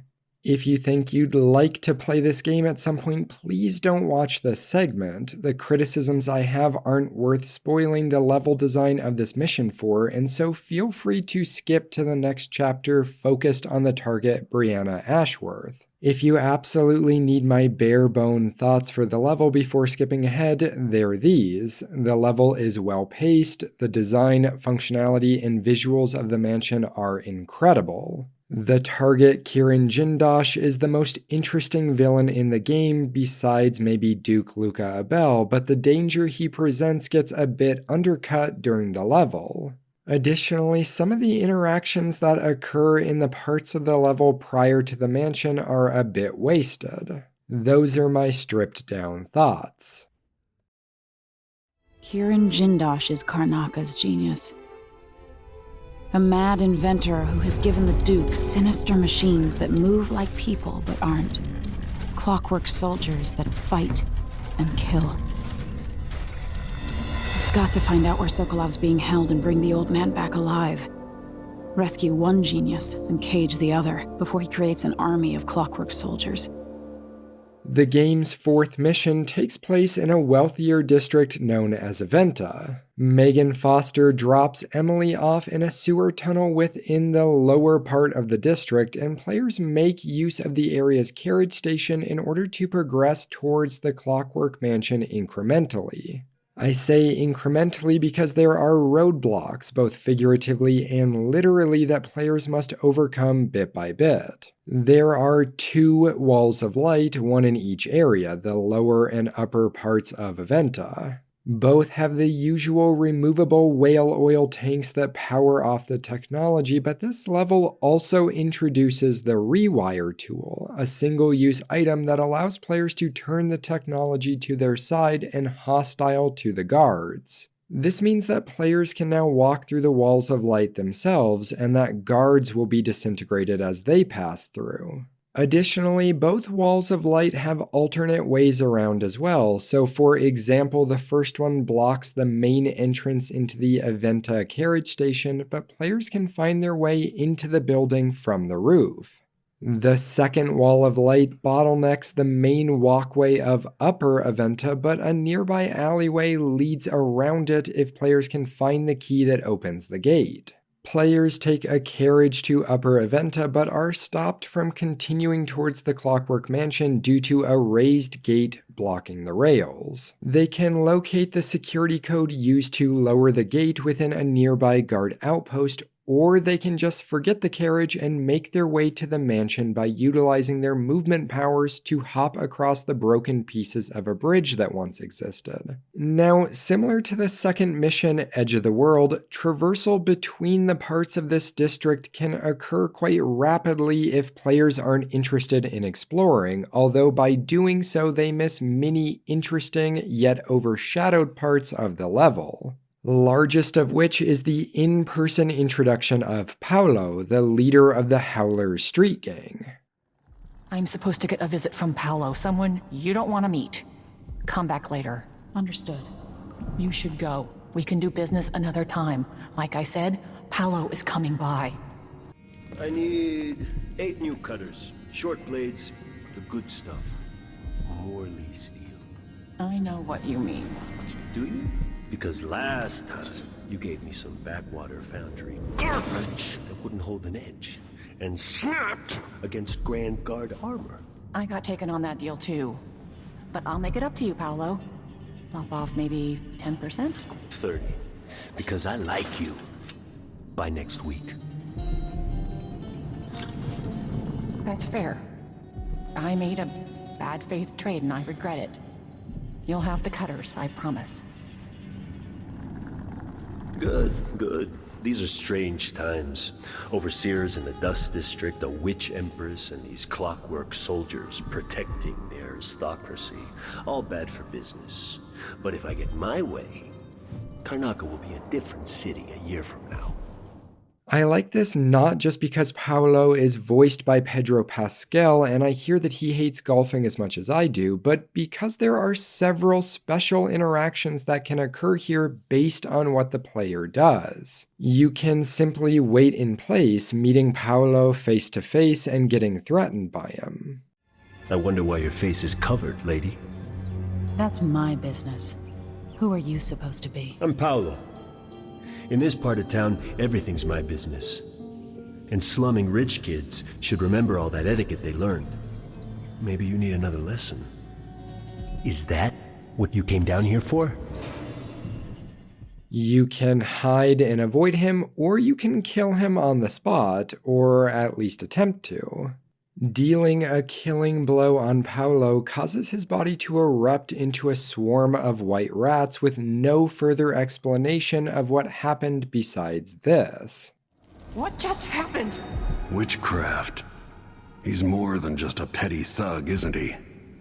This provides intrigue for Paolo right away as an interesting character because we don't know how his witchcraft magic works or what he's capable of. Arcane Studios excel at pitting players against other characters with powers. This is something I said in my video on the original game in regards to Granny Rags and Dowd, and it's something I'll say again in my eventual video on Deathloop.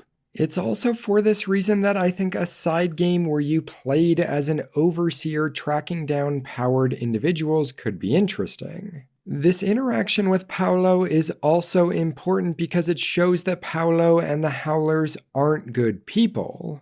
They can be charismatic and say that they want to help the working class people, but at the end of the day, they are street thugs whose motivations are first and foremost themselves. This becomes important a couple missions from now when players have a choice to make about who will be left in power in Serkonos after you leave. Unfortunately, this interaction with Paolo is also where my first criticism for this level occurs. There are no consequences for this interaction in future missions, and there are no consequences here for what you did with Mindy Blanchard in the second mission.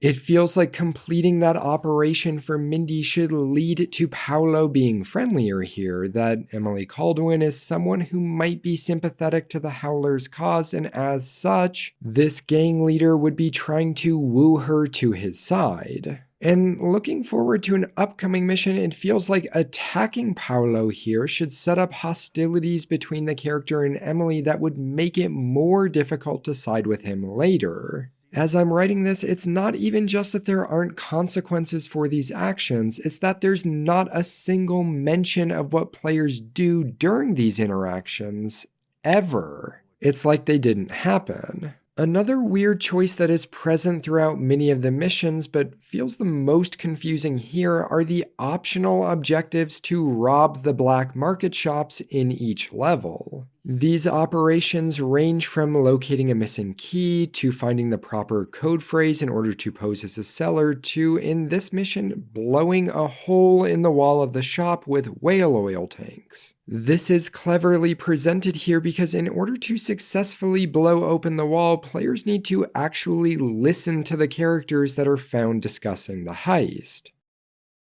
It won't work without another tank, not enough blast. You gotta trust me on this. All right. I don't know shit about explosives. Never said I did.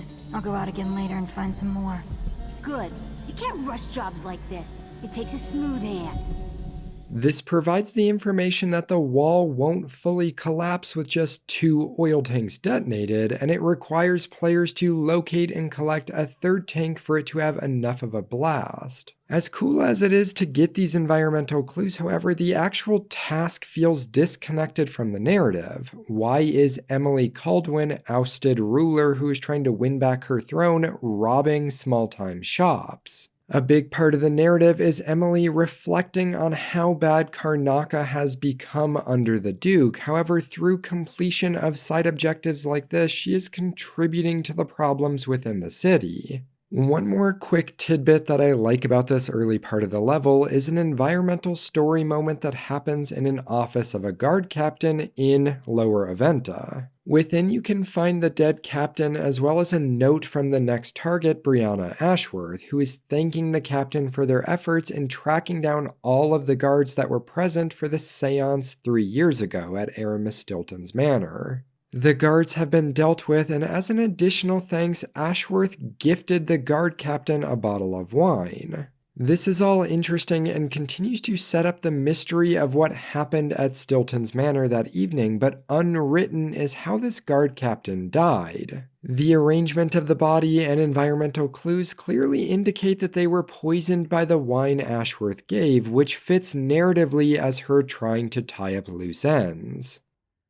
Now, let's get into the Clockwork Mansion itself. Welcome to my home, stranger. The door is always open to those with the will to pass the threshold. If you're here by appointment, then proceed and bide your time. Otherwise, I'd be remiss if I didn't inform you about the defensive mechanisms employed here, which are quite formidable.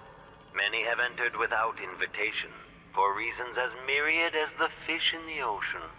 But of those who've dared to explore further, very few have found their way back out.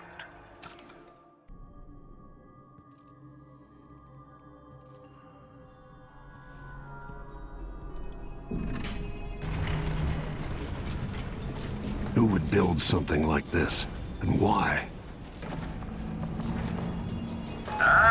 Someone's activated one of the mechanisms in my house. Jindosh. My home is always open. It's one of my great curiosities, seeing how the common mind navigates these shifting rooms. I'm Kirin Jindosh, but you must know that. Before you stands an invention that will endure beyond my time. The Jindosh Clockwork Soldier. Now that I see you, I've worked out who you are. Not a hired cutthroat. Your clothes are too fine. An aristocratic thrill seeker? That's closer. You've trained with weapons formally, but you're not a salon fencer. There's a bit of back alley in your movements. All that, and you have your father's eyes, your imperial majesty. Welcome, Lady Emily Caldwin. Impressive, Jindosh. Then you must also know why I'm here. I'd assume my involvement with the Duke brought you to my door. Or maybe you're after washed-up Anton Sokolov, comfortably residing in the assessment chamber. Either way, come find me and take whatever it is you seek. But if you fall, I'll have your body carried to my lab for dissection and study. Right from that pull of the first lever, it's hard to not be impressed by the shifting walls and floors being replaced by different variants. The mansion is subdivided into 5 areas: this beginning area, the guest region, Jindosh's private living area, his laboratory, and finally an assessment area for the Clockwork soldiers and where Sokolov is being held. Each part of the house features these levers that will rotate portions of rooms or move furniture, often revealing new routes or secret areas.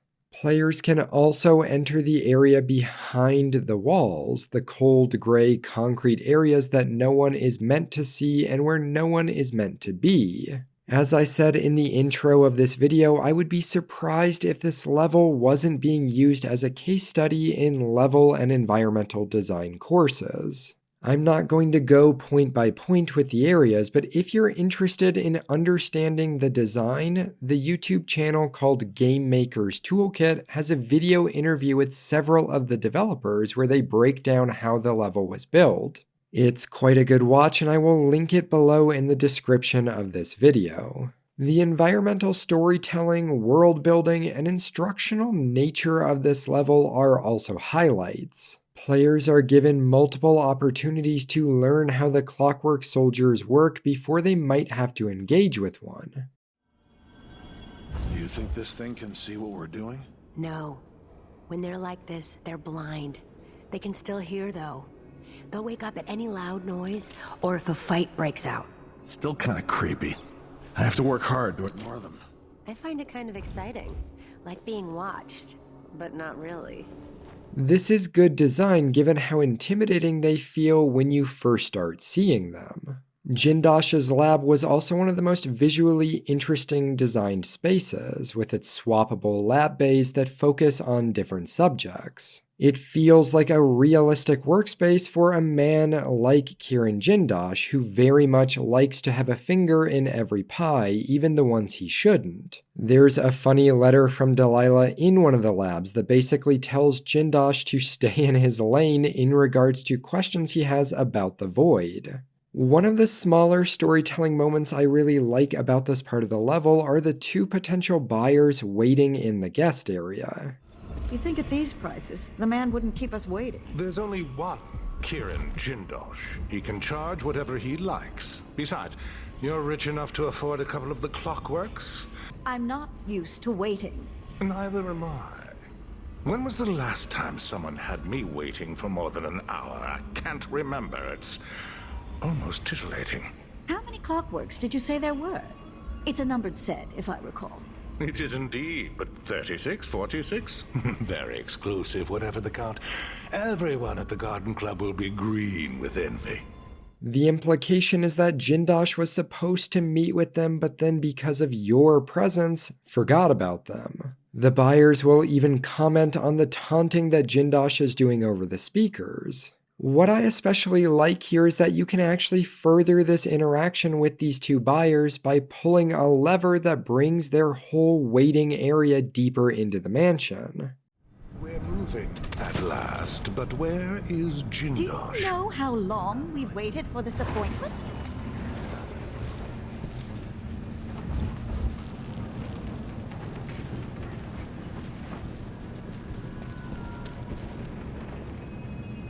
I would have left by now, stormed out.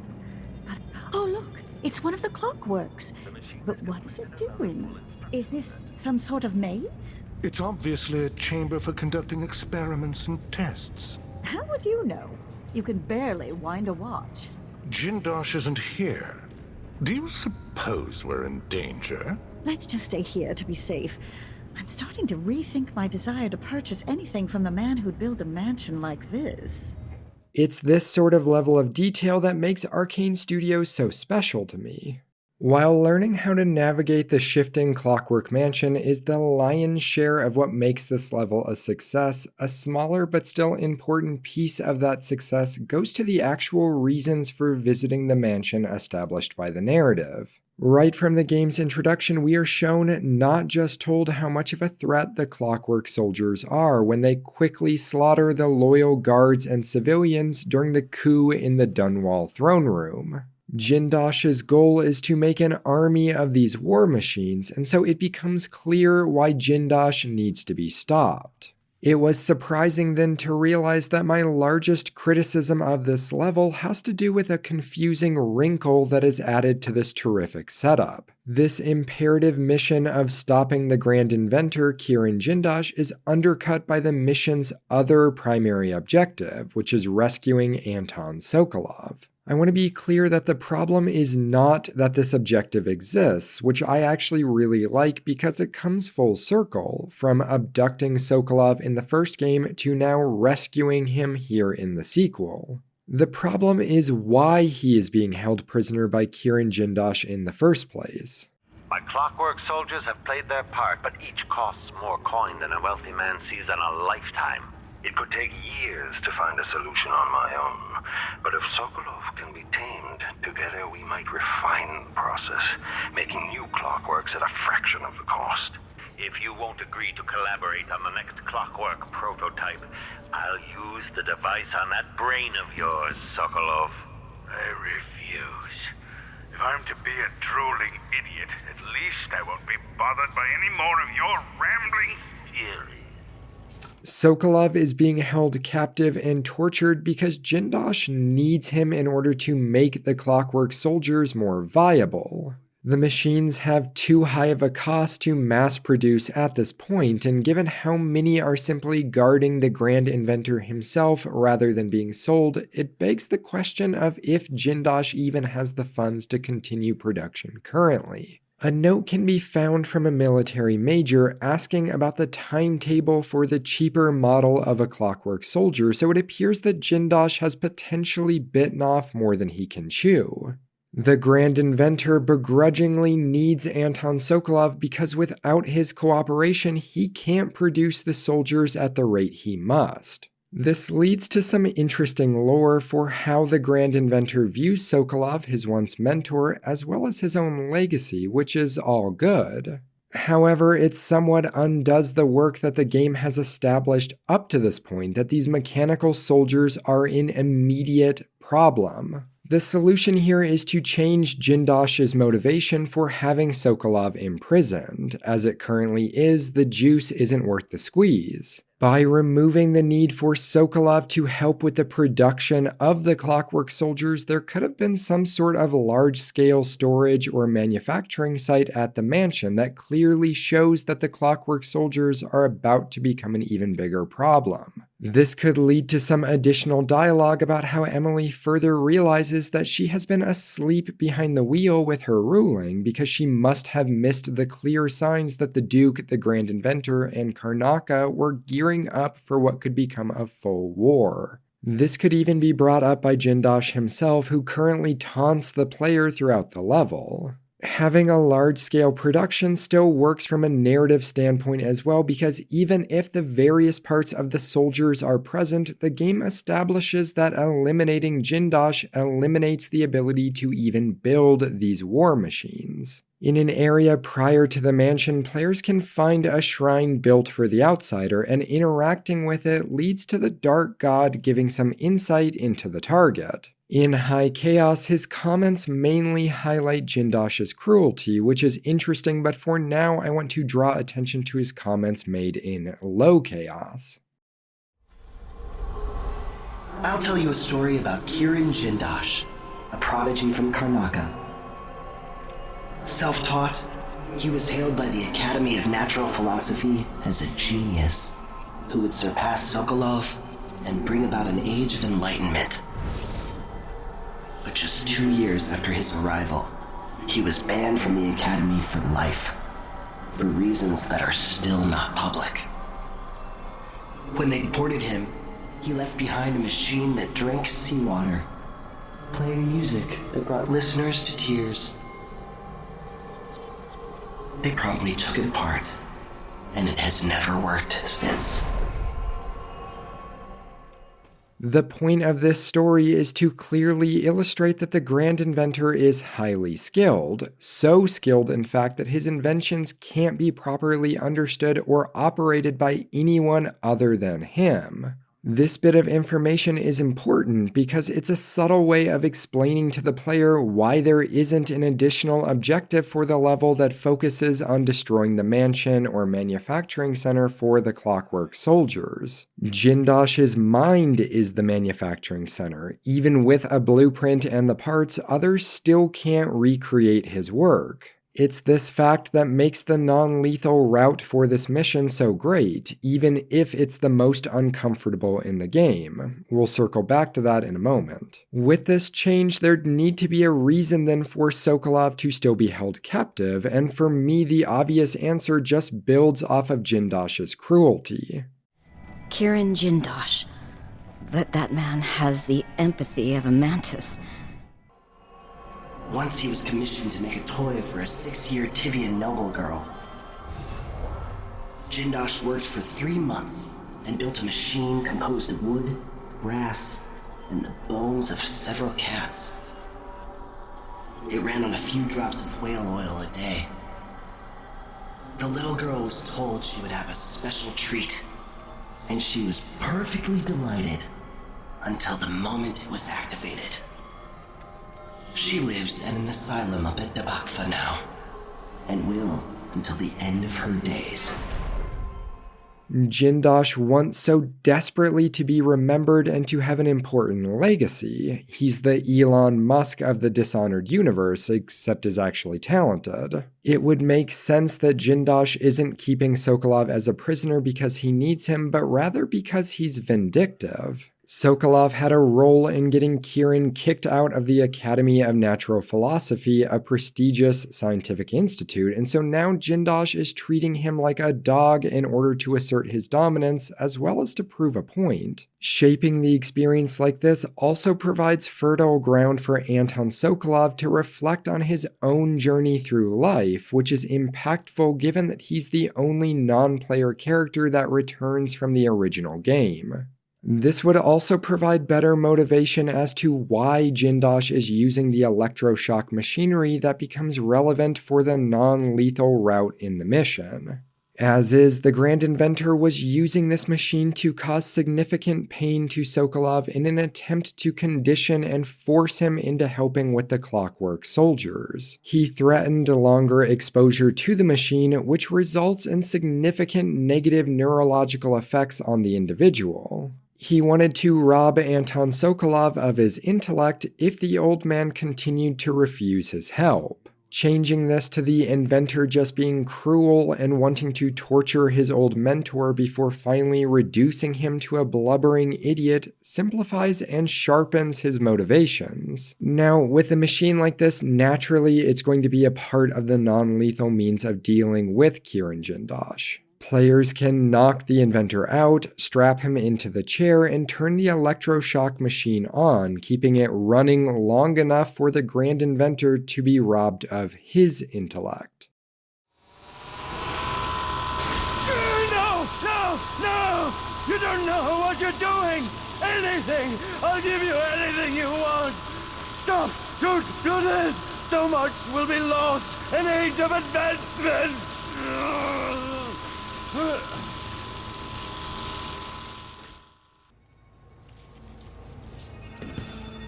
You can't have put me through that machine. But wait, what does it do?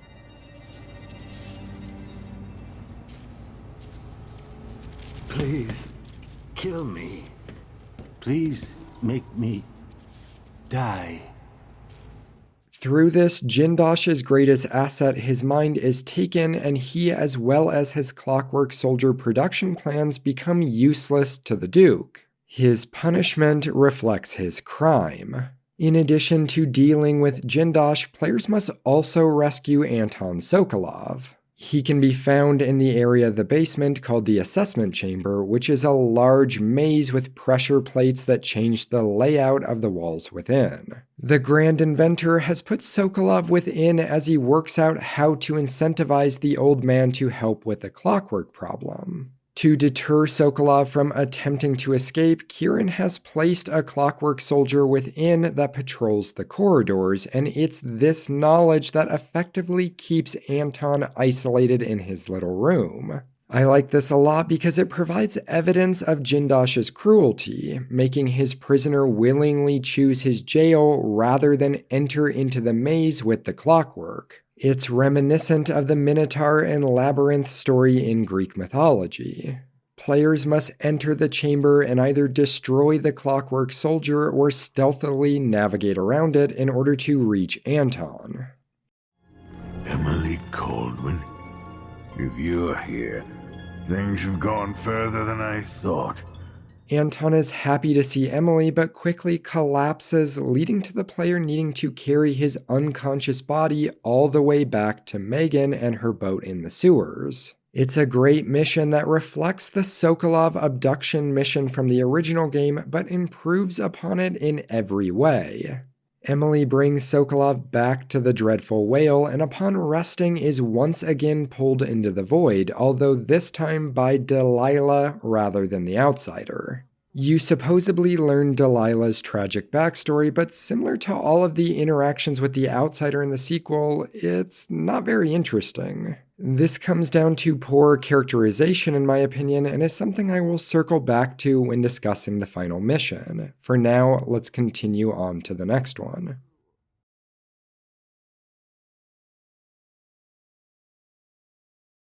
The fifth mission is titled The Royal Conservatory and sees Emily infiltrating said building, a natural history museum, in order to take care of its curator, Brianna Ashworth.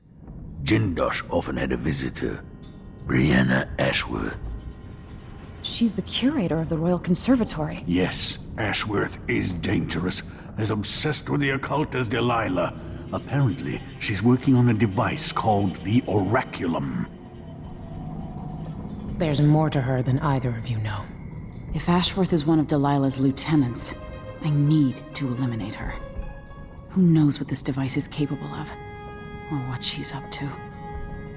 We are informed that Ashworth is Delilah's top lieutenant and that she is currently building some mysterious device for her called the Oraculum. Not much else is given, even on the mission's intro boat ride with Megan Foster, other than that Emily should expect anything once inside the conservatory. This ominous tone all works to the level's advantage and leads into my next statement. This mission is highly underappreciated in my opinion. It's nestled between the Good Doctor and the Clockwork Mansion on one end, and then the Dust District, a crack in the slab, and the Grand Palace on the other. It's not a weak level, it's just surrounded by terrific levels. If it was placed in the first game or either of the expansions, it would easily be a standout. Here, it maintains the tempo the game is building with an excellently creepy atmosphere, but just doesn't have a wow factor like most of the other missions. Its largest problem is that it feels detached from the main thread that the game has been establishing up to this point. We saw the Crown Killer's grotesque violence in the first level. We saw Duke Abel's treachery and the mechanical violence of the Clockwork soldiers. We continue to have the night at Aramis Stilton's manor dangled in front of us. This, however, is the first we're hearing about Brianna Ashworth outside of notes or documents found in the environment, and it's the first we're hearing about this Oraculum device. I'll go into the mission in more detail in a bit, but I want to explain this device now in order to complete the point I'm making. The intention of this secret machine is to allow Delilah to listen in on and influence an organization known as the Sisters of the Oracular Order. This order is a branch of the Abbey of the Everyman Faith that stands next to the Overseers, meaning it is comprised entirely of women. The Sisters of the Oracular Order are responsible for listening to prophecies and interpreting them for the rest of the Abbey. Delilah wants control over this branch because if successful, then she effectively controls the entire Abbey, meaning she can continue to consolidate her power and grant herself further legitimacy to the throne. Ashworth is building and testing this device for Delilah, so taking Ashworth down means uprooting Delilah's corruption of the organization. This is the primary objective, which is interesting, but it isn't something we've been able to see or feel impacted by. We've had little interactions with the Abbey up to this point, and while Delilah corrupting the Oracular Order and Abbey as a whole is understandably not something we want, it isn't something we've witnessed occurring either. It's oh good, we've stopped this thing that we didn't know was happening until just now moment, and that's it. We don't even see the Oraculum Order in this game, and while that's not a deal breaker, and it certainly is cool seeing them in the Death of the Outsider expansion, it causes this to not feel impactful here in this game. If the point is that this device is dangerous because it is influencing the Abbey, then we should have been shown this influence earlier, shown that the Overseers are beginning to get manipulated by this magic, perhaps seeing them even beginning to worship Delilah. Instead, we get the opposite. The Overseers, particularly Vice Overseer Byrne, are as suspicious as ever and are suspicious of Ashworth. For a while, I've believed Ashworth has some connection to the occult in Karnaca. Something is happening that I don't understand. The Overseers are the forward face of the Abbey, but equally important are our sisters from the Oracular Order. To be direct, I suspect something is wrong within their sect. Subtle changes to the types of proclamations they've been making. Small but troubling deviations from tradition. But publicly saying anything along those lines will get me accused of heresy by my rivals within the Abbey. Is it possible that Ashworth has infiltrated the Oracular Order? So Vice Overseer Byrne thinks Ashworth is interfering with the Oracular Order.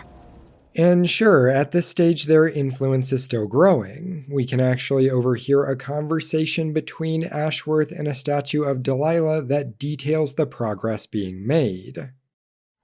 How goes the communion? I am hungry to whisper into the ears of the Oracular Sisters. My influence grows.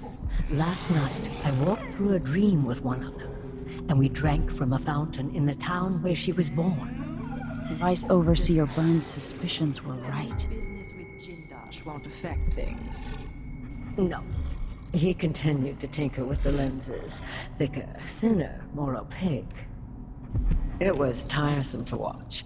I still have the old lenses and cast-off parts piled in my workshop, but Jindosh finished some time ago. The rest is up to me, learning to use the machine. A tricky thing, touching the void through such a device.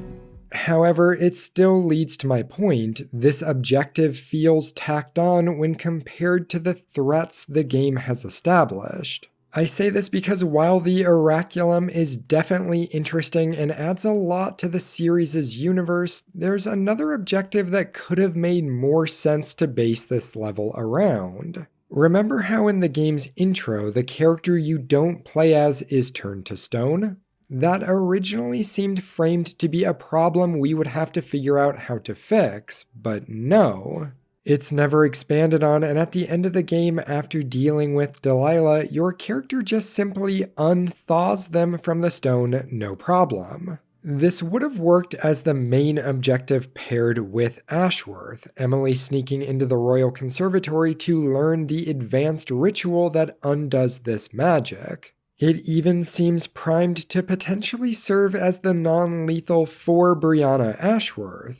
Emily freezes her in stone, cutting off one of Delilah's closest allies in a way that mirrors what Delilah did to Emily with her father. That's not to say that the current non-lethal route is bad. It doesn't feel quite as dramatic as many of the others, but it absolutely fits the bill as poetic justice. Ashworth, through machinery and grave robbing the bodies of several sisters of the Oracular Order, is building a device to try and influence the living sisters. She is in part using Overseer technology to build this device, specifically a music frequency the organization uses to combat and nullify energy from the void. She tries to use the Abbey's technology against them, and so it's fitting that it gets turned around and used against her, cutting her off from the Void and Delilah. She and Jindosh developed a series of lenses that would channel the energies of the Void and this magic, but one of their early prototypes actually scattered the energies as opposed to focusing them. Had this continued, it would have severed the connection between Brianna Ashworth and her master. Through the non-lethal, you follow up on this and replace the correct lenses with the faulty ones. As it currently is, the act of completing the non-lethal is a bit too easy in my opinion. The lenses are easily found, unguarded in Ashworth's workshop above her office, which is near the Oraculum machine itself. An additional reason I feel this way is because utilizing the non-lethal route for Brianna Ashworth renders all of the witches in the conservatory unconscious and their spells gone. This makes sense narratively as Delilah is channeling her energy through Ashworth, who is then sharing it with all of the other witches, but in terms of gameplay, it leaves something to be desired. If you stumble upon and complete the non-lethal before exploring most of the conservatory or before going down into the archives for the other objective, then the atmosphere is ruined due to there being no danger. All of the witches are gone. A good way around this would have been to have the faulty lenses stored in the archives as well, meaning that players were required to explore and navigate a large portion of the conservatory before they had the chance to remove all of the hostiles from the place. Other than this, the Oraculum is actually pretty cool. It's engaging to find the documents that detail how it's being built and to see the bodies of the Oracular Order sisters strung up. You can even hear several of their prophecies if you interact with the machine prior to changing out the lenses. Here's an example. Delilah and her coven are not alone, but they are with the Clockwork men. High Overseer Hulan orders the ancient music played, but it does no good. The Clockworks are not things of heresy, sisters. The music has no effect. The Overseers are falling. The High Overseer is dragged away. A final few scattered thoughts about the conservatory part of this level. First, the other objective for the level requires you to go down into the archives to find an audiograph that Ashworth recorded but once hidden. This largely felt like a waste of an interesting space. The audiograph just explains that Delilah is immortal, which is something we already know, and that it occurred at the Stilton Manor 3 years ago, something that the game has already been building up. Having it all restated here doesn't add anything. Second, I like that the character of Brianna Ashworth crafts bone charms herself and carries 2 that actually impact the player. One is called Bloodfly Alchemy, which causes the first shot of any ranged weapon that is fired at her to turn into bloodflies. The other, which is called Fickle Beasts, cause any entity summoned by the player, such as rats or their doppelganger, to turn against the player. These made engaging with Brianna Ashworth in combat feel more unique, and it's a cool touch to then be able to loot these bone charms and utilize similar effects. Third, players can witness Ashworth having a conversation with a statue of Delilah and afterwards can interact with it themselves, leading to a conversation with her. This conversation has several variations based on which character you're playing as, if you've killed or non-lethaled Ashworth, as well as if you interrupt the pair's conversation or not. As if you could ever hide your face from me, Emily. Little Black Sparrow, free from your cage at last. Brianna Ashworth is dead. Spoiled child! You had no right! Born into a silk-padded cradle, you'll never understand what she meant to me. And everything you've stolen? All the lives you've ruined? It should have been mine to begin with. Everything that's happened is wrong. But don't you worry, I'm going to make it all better. Give me back my throne and my father. Come and take them, girl. I welcome you to my tower. Everyone you love, everything you hold dear, I'll destroy. Wanna know why? Oh, little Emily. So very far from home. You're going to pay for all the people you've butchered. And for everything you've stolen from me. It should have been mine to begin with. Brianna Ashworth is no longer a witch. You villain! You don't even know what you've done. A great bloom wilts and fades from the world. Delilah, I will take apart everything you've built until I have what's mine. Oh, Brianna. I don't believe we will speak again. The thought of seeing you reduced to such a pale, sad thing. It's too much to bear. I hate you for this, child. You've given me no choice. Oh, Royal Protector, back in the city that spawned you so long ago. You have no idea what I'd do to keep Emily from harm. Only in the end will you really know. Perhaps I'll take a hammer to her tonight and drop the pieces over the side of a ship halfway to Pandysia. I'm coming for you soon, Delilah. Your sword can't still my heart, but I welcome you to try. This is only the start. You've pissed all over everything, but you'll pay for it. Oh, Brianna. I don't believe we will speak again. The Royal Conservatory as a level is pretty straightforward. It's a classic Dishonored mission setup, and it just works. The mission takes place in the richer Syria Gardens district and is divided into 2 areas, the neighborhood leading up to the conservatory and then the museum itself. There's a wall of light checkpoint with many routes around it, as well as a watchtower that sweeps over the ground with its spotlight. Having mentioned the watchtowers, I don't really understand the gameplay purpose of these towers because you'd expect them to be sweeping anywhere but the ground with the searchlight since guards are already present on the ground. Having the towers scan the balconies, lampposts, etc. actually creates a choice for stealthy players. Moving vertically comes with the risk of more difficult security technology. In addition to the standard fare of guards, this level also introduces several new enemy types: the Coven Witches, their summoned Bloodbriar Vines, and then the Undead Gravehounds. We'll discuss these all in more depth in the gameplay section at the end of the video. Lastly, there are several points of interest within the neighborhood, such as an Overseer outpost, another Bloodfly-infested building, and a black market shop. That last one actually leads to the only optional objective for the mission, which is to steal a prototype device from the conservatory for the shop owner.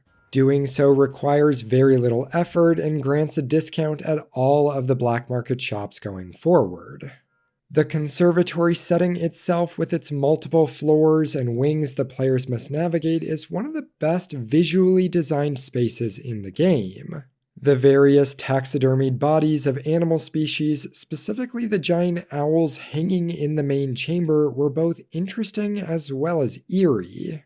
Continuing with the narrative, through Ashworth, Emily has learned that a seance occurred 3 years prior at the manor of Aramis Stilton, and that this event is related to why Delilah is immortal. With this information, our attention is shifted to understanding what exactly occurred on that evening 3 years ago.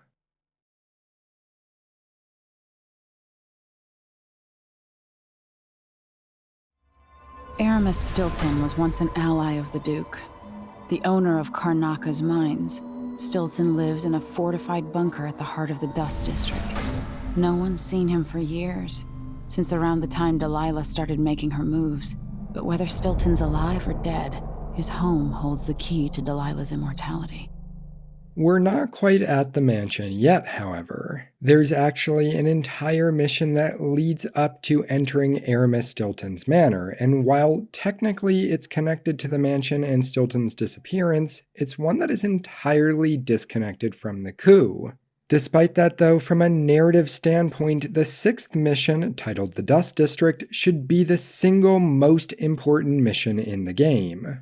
The themes of Dishonored 2's story is that it's a privilege to rule, not a birthright, and so it's fitting then that in this mission, Emily is effectively deciding who will rule not just Karnaka, but Serkonos once she retakes her throne in Dunwall.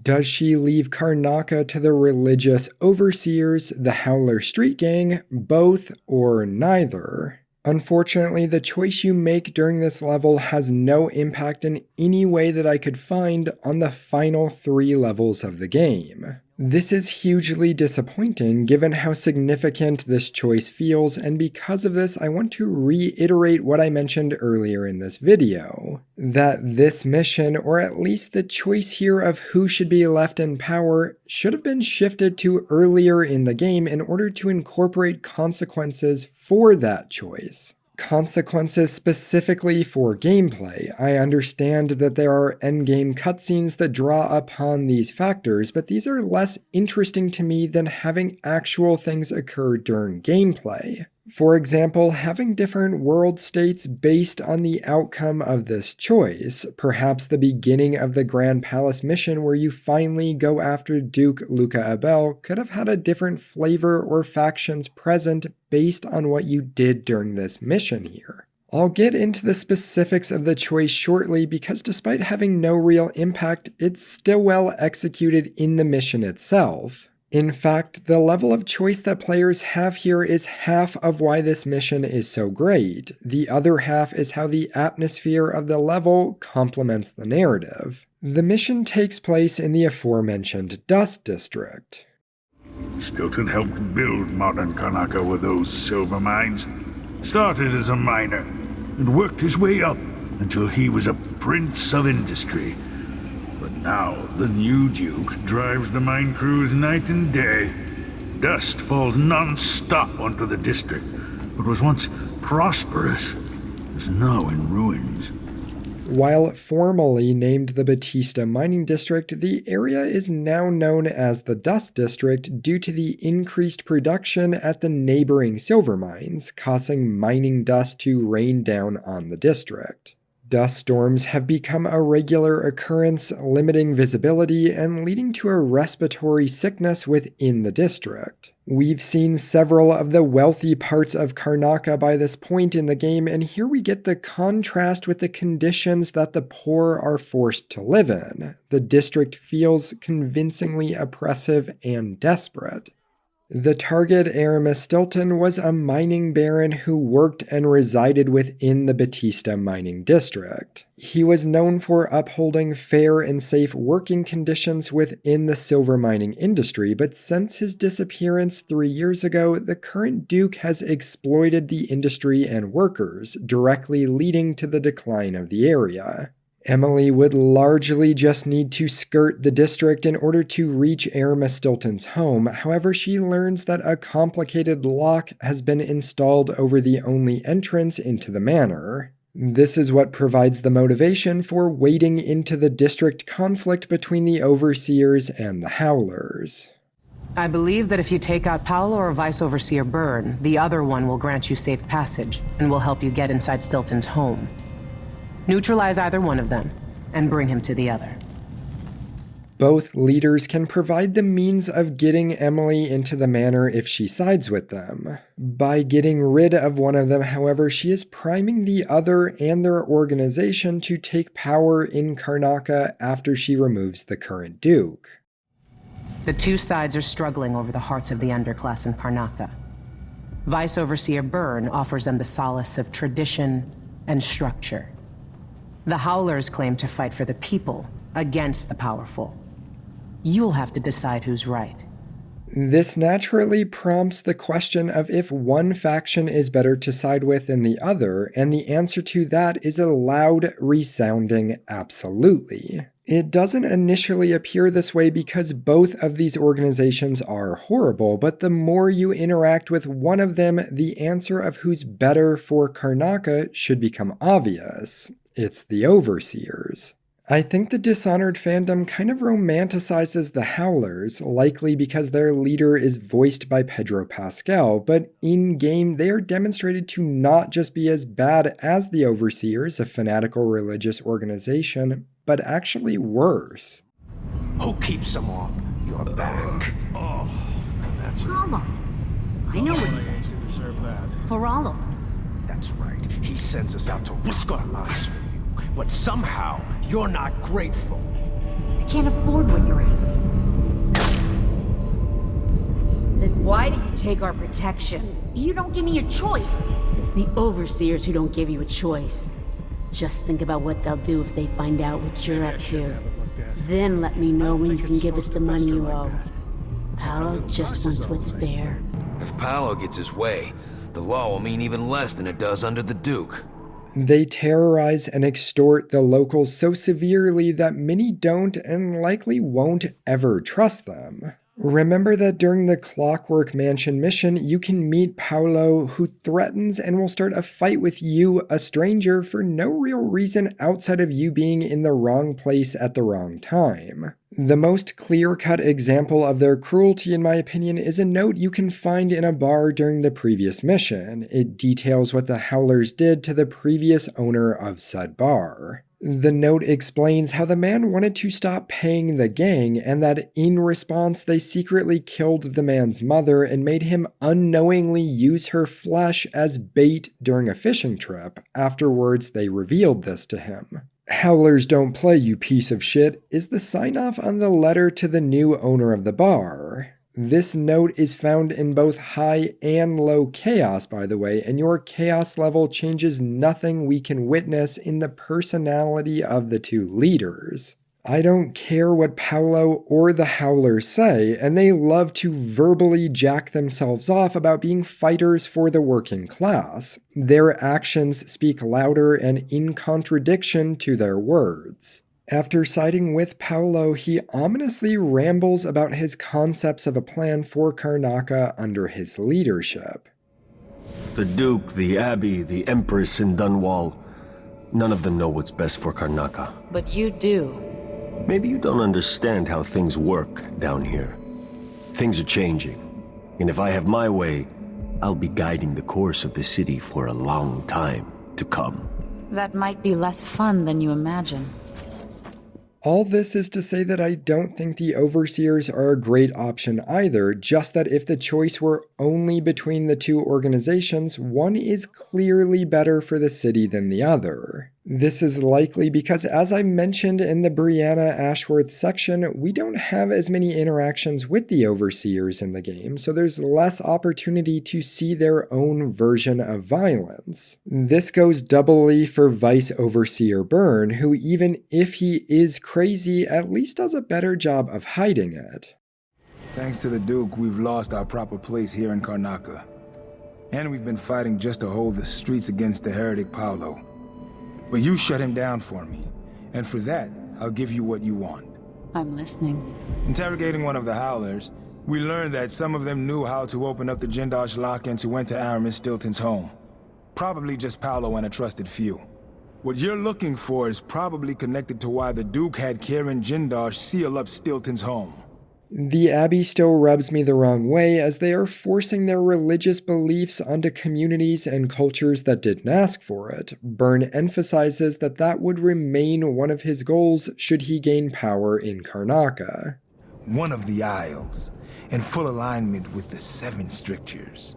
It's not something you could know, but in my time I've been in the company of many members of your order, including 2 High Overseers. Some were good men, some were not. So forgive me if I hesitate to fully embrace that thought. Careful what you say. The Abbey has a long memory.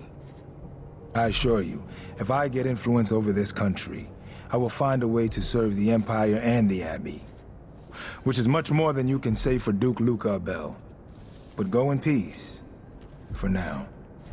Narratively, though, Emily has established a civil to even positive relationship with the current, although now deceased, High Overseer Yulan during her tenure as Empress, so siding with the Overseers would seem to make more sense for Emily. The devil you know versus the one you don't. Now, in most games, this would be the choice, and that's it. Force players to choose, Howlers or Overseers. Which itself would have been good, because this is an excellent, morally gray choice that, while I believe does have a right answer depending on the goal of your playthrough, it can feel like it doesn't. It's impressive then that Arcane Studio didn't stop there. Yes, you can side with either faction, but there are several other options to discover as well. Players can kill both of the targets or complete the non-lethal elimination for the mission. It involves knocking the leaders unconscious and loading their bodies into crates that are being used to transport people into the silver mines as slave labor. This non-lethal is a bit uninspired and boring for the game in my opinion. It's just combining the slackjaw non-lethal of the Pendleton twins from the first game with the Bundry Rothwild one from the Dowd DLC. That being said, objectively, this is probably a better option for the city. Both Paolo and Vice Overseer Byrne are toxic personalities who demonstrate that they are more concerned with their own ambitions than the people within the community. They are ruining the lives of the workers of those mines from their privileged positions, so it's somewhat fitting that they are then forced into experiencing that miner life themselves. If they're both left undisturbed, in the game's epilogue they become part of a council that is formed to lead Karnaca. This is probably the actual best case scenario here, but also fuck 'em in my opinion. A Karnacan council is better comprised of individuals like Hypatia, Lucia Pastor, and Stilton that are experts in their fields and or actually care about the people of Serkonos. Finally, alternatively to all of these options, players can just walk up to the Jindosh lock sealing the mansion's door and attempt to solve the logic puzzle themselves, which, if successful, grants immediate access to the manor and ends the mission. This completely bypasses everything with the Howlers and the Overseers. I really appreciate that Arcane was confident enough with their game to make this entire level skippable. I typically complete the Jindosh lock puzzle each playthrough just to prove to myself that I can, but even then I almost always then complete the rest of the level afterwards. It's a great option that didn't need to be in the game, but still is. Now, in contrast to this well-designed choice, the other aspects of the level feel a bit underdeveloped. Which would make sense if less resources went into this level, given that it's the only one that players can outright skip. Let me explain some of my reasons for thinking this. The level itself is pretty standard, designed in roughly a diamond shape. Sokolov does the intro boat ferrying and drops the player off at the bottom of the diamond in a small contained area featuring a number of guards as well as, you guessed it, a wall of light. Past that initial area, you find Stilton's Manor and a miners' refugee camp within a neutral territory. Split off from there in either direction are the territories of both factions, which then eventually converge into a second neutral area at the top of the diamond. The level has good verticality, and the territories for both factions, the Croon's Hand Saloon for Paolo and makeshift Abbey Outpost for Byrne, include mini routes to the targets, which is good. It's a classically designed Dishonored level. However, I'd say that this whole level's setup, the gang turf war idea, was already done better in the Dowd expansion level titled The Dead Eels. That level had a great visual identity with its main canal area and the two gangs' headquarters branching off from it, one at the docks and the other at the textile factory. Here, the territories for both factions feel too similar.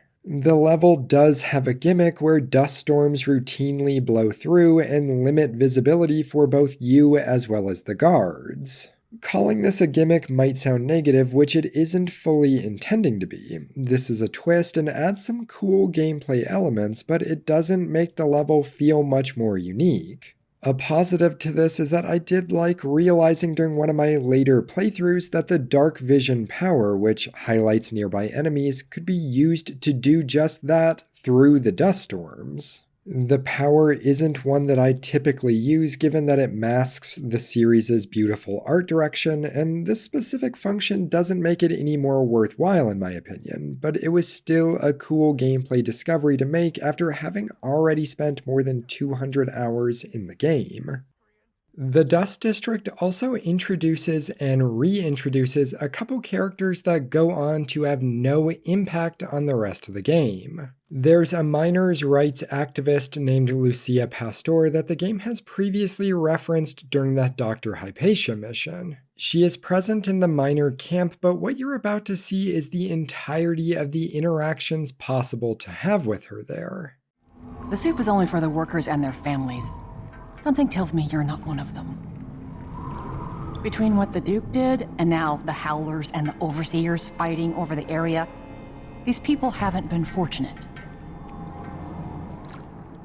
After completing the next mission, you can have a more scripted conversation with her, but it still amounts to really nothing. Considering who you are, I don't know whether to feel honored that you recognize me, or to yell at you for propping up the Duke while he's shitting all over Serkonos. And who do you think I am? I'm not stupid. Whether the newspapers and the posters in the street are right or wrong, I know who you are. And I hope you're here to end Luca Abella's tyranny.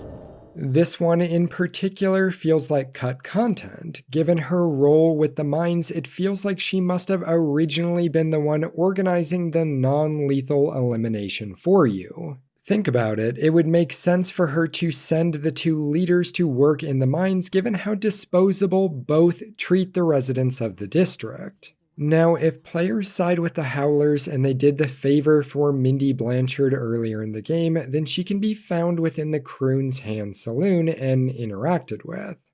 They say hard days make strange friends. If we had more time, I'd put my tattoo and needles on your ass. Leave you with some wicked ink. What's one more black mark? But I'm short on time. Next time, maybe. This is fine. It's cool that she reappears, but it doesn't add anything meaningful. The mission actually features more interesting details about Mindy at her tattoo parlor within the district. We learn that the man we helped her recover the body of during the second mission was actually helping her design a tattoo similar to the Outsider's mark. Mindy at some point witnessed the talisman that Paolo has and the revival ability that it grants him, making her attempt to replicate the designs on her own body. This is obviously unsuccessful, but it was still interesting character building. This is also a good segue into Paolo and what exactly is going on with him. If you attempted to kill him during the Clockwork Mansion level, then you got teased that there's something supernatural going on with him, but if you didn't do that, then this mission has a surprise. Paolo can't be killed or even rendered unconscious in one attempt. He carries a talisman that allows him to cheat death once per day. If killed or knocked unconscious, he dissolves into a swarm of rats where then his real body is transported to a shrine he has in a side room to his office, fully healed. As I mentioned, this only works once a day, however, and so to eliminate Paolo, you have to account for this wrinkle. This is all quite good. I wish the developers had let this truly be a surprise, however. They opted instead to have the information revealed in an early conversation that most first-time players will see. Paolo has the Howlers, but I think he's also got some kind of black magic charm. They say he's got to die twice before the sun sets, or he can't be killed. Good luck with that. The talisman that Paolo carries is the severed hand of Granny Rags from the first game, who had similar abilities to summon rats as well as cheat death. If he is dealt with lethally or non-lethally, then the talisman is destroyed. Finally, the level currently has a few small moments that could have been expanded on in order to serve the narrative and have more impact. For example, players can locate and find Corvo's childhood home, which should be a big moment. You can find the trophy he won as a young man that ultimately led to him leaving Serkonos and becoming the royal protector. Unfortunately, all this leads to is an underwhelming and emotionless bit of dialogue that honestly makes me wonder if it originally was more fleshed out but had to be trimmed down during development. The trophy I got for the blade Verbena. I left it with my mother. I left it with my mother. Another example is during the intro boat ride. Sokolov chastises Emily for an arrogant remark she makes while pointing fingers at the Duke when she is just as much to blame for Karnaka's problems. I suppose the Duke doesn't care, as long as he sips from silver cups. And what are the cups at Dunwall Tower made from, Empress? There's nothing that comes from this conversation, however, and Emily never reflects on it during the mission. This seems like a no-brainer given that, again, the narrative is about responsibility for those in positions of power. It's these little details that could have been expanded on to make the story have more emotional weight. As they just seem half-cooked. This mission isn't a bad one by any means, quite the opposite. However, I think it's carried by the interesting moral choice rather than the rest of the level's design. It has a similar feeling to Edge of the World for me, like its main purpose is as a transition to the next level. Luckily, the next level is fantastic. Well, mostly.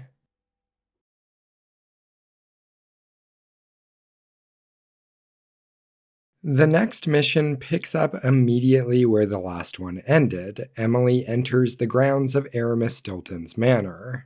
The area has been sealed since the event that occurred 3 years ago with the other members of the coup, and because of this, the estate and mansion are overgrown and in a state of dilapidation. Additionally, upon stepping foot on the grounds, Emily immediately states that something feels off. This will cause many players to notice that their void powers are disabled while on the estate. This is the first change-up that this mission, A Crack in the Slab, offers. No powers. Now, within the manor, Emily is able to locate a rambling and incoherent Aramis Stilton. However, the encounter is taken over by the outsider. I feel... 3 years ago, something inside Aramis Stilton snapped like a cheap lock. A part of him and a part of this house never left that evening. The Duke's inner circle are still gathered here, setting their grand plan into motion. Delilah's plan. And a part of Aramis Stilton is always here, still breaking.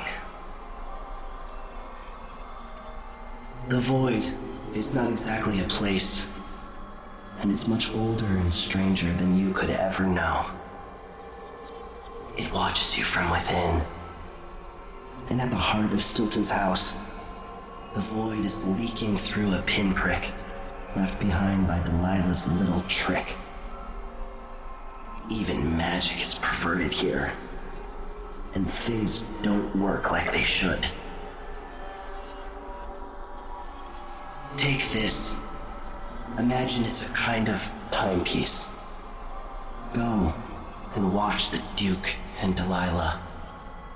See for yourself what they did.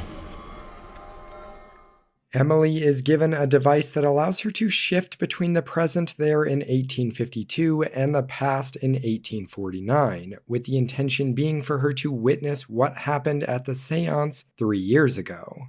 The level becomes one giant time travel puzzle, with players using the timepiece to shift between the two time periods in order to avoid guards, as well as bypass locked doors or debris in the present. This is the second change-up that the mission offers, time travel. Players must access the study in 1849 where the conspirators are meeting, but doing so requires the players get the door code from Aramis Stilton himself. They are quickly steered towards the back gardens where he is located in the past, and once the code is collected from his journal, Emily can witness the seance. What we're about to attempt has never been done. It's beyond my understanding, and certainly beyond yours.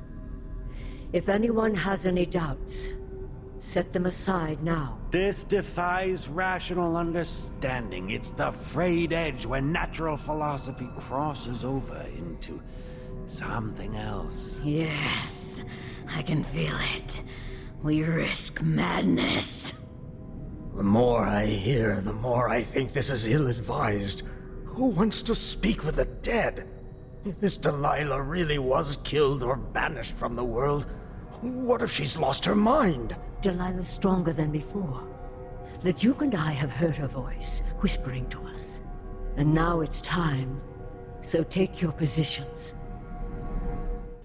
By the stars! This is more exciting than any orgy I've ever attended. Wait! We can't really... Idiot!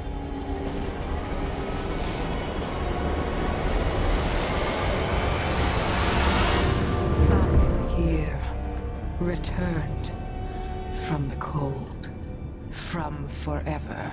How curious. It seems to have worked.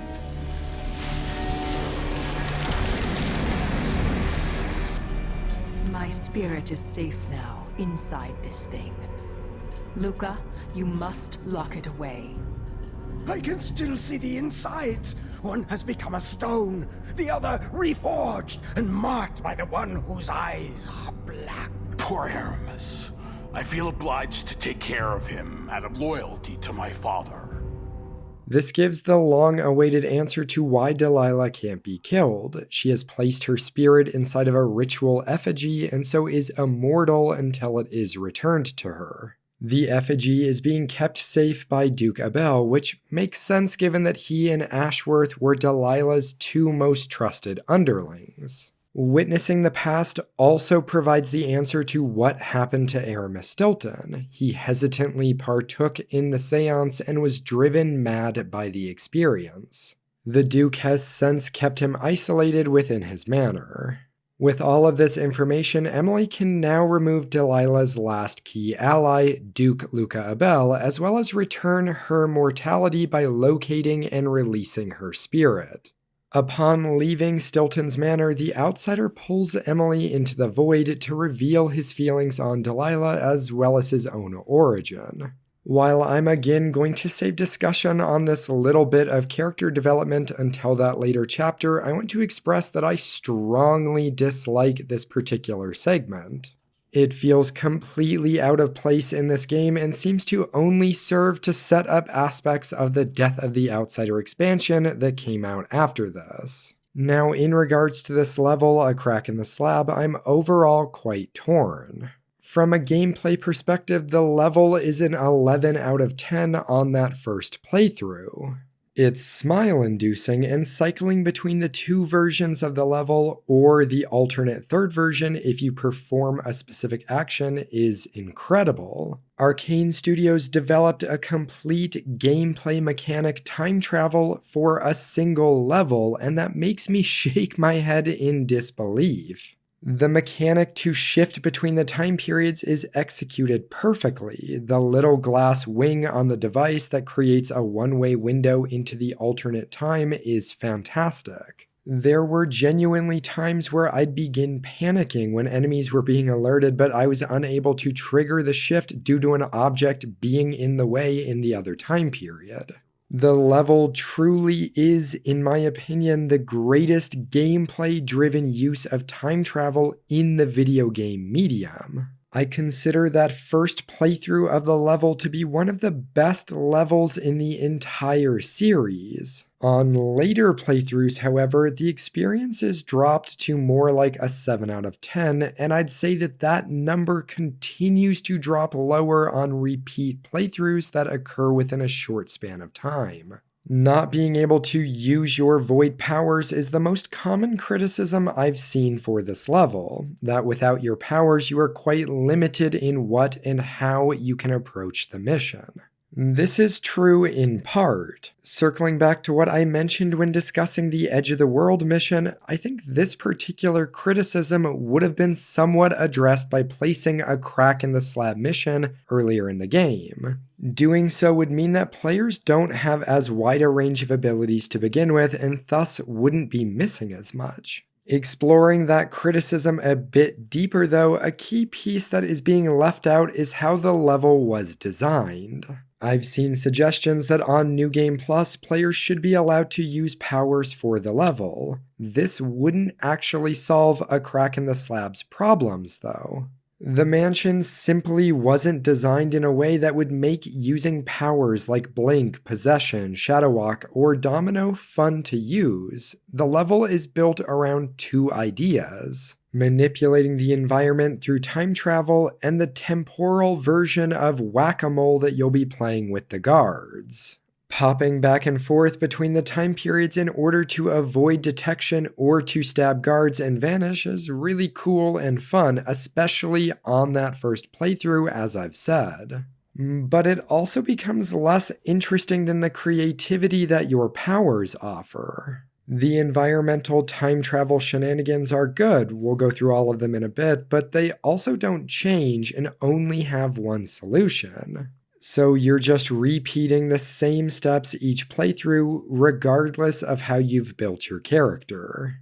From a gameplay perspective, I don't know how you weigh and judge all of this. Do the subsequent playthroughs carry more weight than the initial one? For me, it's a yes, but for you, it might be a no. For me, the levels of Dishonored are about exploration and discovering new bits of lore or new routes. A Crack in the Slab has some of that, but not enough. Now, from a narrative perspective, the mission is a 4 out of 10. A Crack in the Slab introduces time travel in a very contained way, but still sweeps under the rug many of its implications. You attend the seance that occurred 3 years ago where Delilah is brought back, and in theory, you should be able to kill all of the conspirators right there to avoid the whole problem of the coup.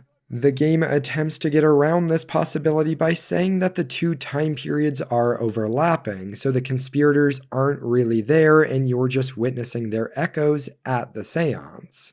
Okay, sure. However, even if that room has a bit of temporal fuckery, each of the conspirators had to have left it at some point, or arrived at some point. You should be able to sit and shoot a bolt between each of their eyes as they arrive at the manor. The game doesn't establish that you're in a time loop or limited to specific hours, and yes, I realize that this would ruin the mission and the entire game, but that's the point. Time travel should be thought out before being used, and such obvious problems like this should have been figured out. A big decision during the mission is deciding what to do with Aramis Stilton in the past. If players render him unconscious and thus unable to attend the seance, then he is saved from madness and never disappears in the present. This choice changes many things about the present, most notably that the manor is no longer run down and destroyed. Additionally, now being in his right mind, Stilton has continued to fight for miners' rights over the last 3 years. The Dust District isn't completely fixed, but its conditions have at least improved. Stilton himself even helps give the next mission briefing aboard the Dreadful Whale, signing off on the plan to eliminate Duke Luca Abel. Megan Foster is no longer missing her arm and eye because they were injuries she sustained while looking for Stilton, an event that now had to have occurred differently. I went looking for him the night he disappeared, but the house was swarming with the Grand Guard. I showed them what I was worth, but it cost me. I'll live to see that score settled. The implications of that last one alone are interesting and large enough to illustrate my point. Every little thing you do in the past could have butterfly effects to the present 3 years later. Killing or knocking unconscious or even being seen by people at the manor that night could have cascading impacts. You kill a guard? Well, maybe his family no longer has a source of income and they are forced to work in the silver mines. A worker in the kitchen sees a ghostly figure appear and disappear? Well, maybe they become obsessed with the occult and sacrifice someone in a ritual for the outsider. And these probably seem like small, insignificant examples, but what about Paolo and Byrne, who we just dealt with? Did they even fight over the Dust District if Stilton was around to manage the area for the past 3 years? If so, are they still sent to work in the mines if I chose to do that? The answer is yes, because they can still show up in the end of game cutscene, but in reality, the answer wouldn't be so clear. Stilton being present also adds a problem for the Dunwall narrative. It's stated multiple times that Emily was an absent ruler and was oblivious to what the Duke was doing in Karnaca because the silver was still flowing. Well, if Stilton is alive, then I find it hard to believe that in 3 years he never rocked the boat for silver production, which in turn would have alerted Emily. And I understand that it's a single level in a video game and a very well designed one on top of that, but the narrative issues are still present. I think an interesting thing to have included with the level could have been a leave no trace optional objective specifically designed to combat these narrative problems. Be seen by no one, disturb no one, take nothing, leave Stilton to his fate, just in and out to witness the seance and understand what happened. The other issue with the narrative of this level, as I see it, is that a seemingly large problem is introduced yet never resolved. During the Outsider's monologue at the beginning of the level, they state that the events of the seance created a pinprick-sized hole that the void is leaking through into reality. The void is leaking through a pinprick. I took this to be a problem, but as far as I can tell, either it isn't, which simply seems unlikely, or it just never gets addressed. Saving Stilton and or witnessing the seance doesn't change this either because the timepiece still works and your void magic is still nullified until leaving the manor. A solution would have been to perhaps have a second objective to cleanse the seance location and plug the hole. This could have been the basis for an interesting snake eating its tail scenario too, where Delilah sets her sights on Emily with the coup in the present because of Emily's action in the past during this level. Something like this is already kind of set up with these lines during the seance anyways. Wait. You are hidden, but I know who you are. I know when you are. You've come to watch me return, and someday I'll come for you. It doesn't solve the butterfly effect problems and piles on more time travel shenanigans, but in for a penny, in for a pound, I suppose. This all makes the time travel sound quite damning, and I think in any other game made by any other studio, it would be.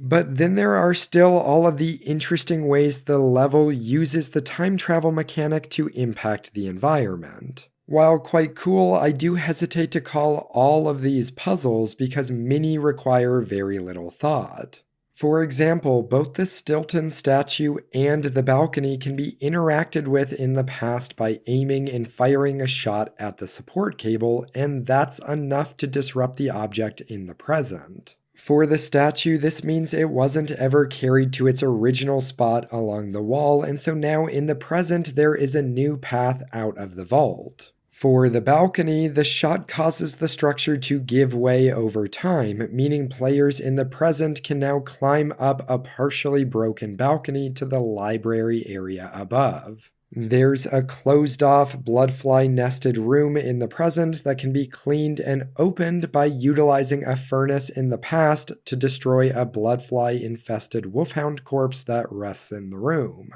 This one leads to a light puzzle involving reading the code for a safe that's in the room. Now let's go through the ones that require a bit more player involvement. There's a locked room that can only be accessed by stopping repairmen in the past from replacing a broken window. This leads to it remaining broken in the present, which allows players to climb out and enter the locked room. There's a leaky pipe in the basement in the past that can't be dealt with due to a bloodfly nest. If it's not dealt with, it ultimately leads to the room being walled up and forgotten in the present. If players deal with the bloodflies, the room doesn't get walled up, but it does become flooded in the present.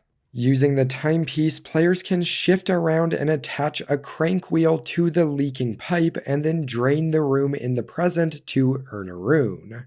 This one felt the most like a puzzle because of that multi-step process. Finally, there's dealing with Stilton himself. As I mentioned, rendering him unconscious replaces the present-day destroyed manor into a pristine and modern version. Alternatively, if Aramis Stilton is killed, the present-day manor is also restored to a functional state, but is in the process of being sold by the owner that came after Stilton. This was quite cool to experience on a first playthrough, shifting back to the present and finding the surprise that it's changed due to your actions with Stilton. Both of these alternate versions of the mansion are mostly empty and can just be casually walked around. Aramis Stilton himself is an interesting enough character. You can learn that he really only got involved with the seance because he felt like he should be a mentor to Duke Luca Abel after being so close to his father, the previous Duke. Stilton felt that due to his wealth, he needed to fit in and be something he wasn't, so he agreed to host the seance. Regardless, the level finishes with a short walk back along the edge of the Dust District, illustrating any changes that have occurred due to your choice regarding what was done with Stilton. Emily arrives at the skiff to find not just Sokolov waiting for her, but also Megan Foster, who, if Stilton was rendered unconscious, will no longer be missing her arm and eye. The trio then return to the Dreadful Whale to prepare for their final target in Karnaca.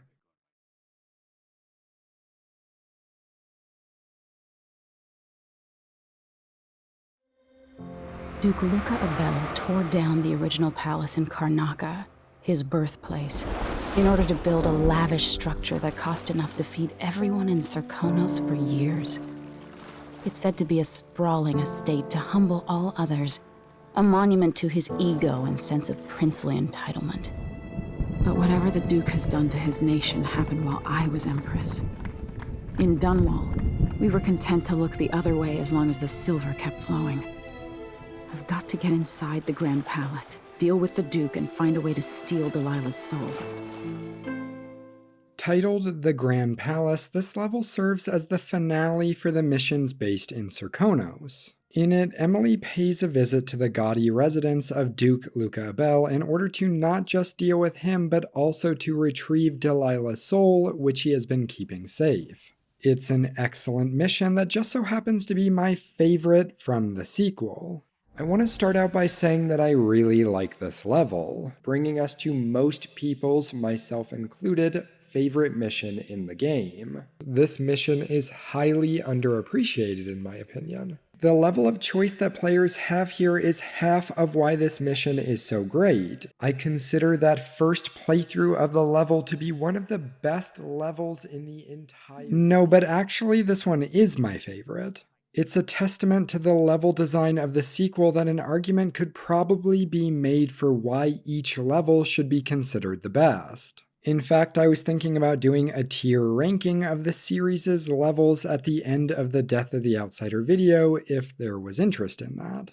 In my opinion, the Grand Palace perfectly distills what a Dishonored level should be. Meticulous level design, multiple objectives, great variety and usage of security measures and enemy types, an involved non-lethal route, plenty of secrets, great stealth, and a bit of humor sprinkled in.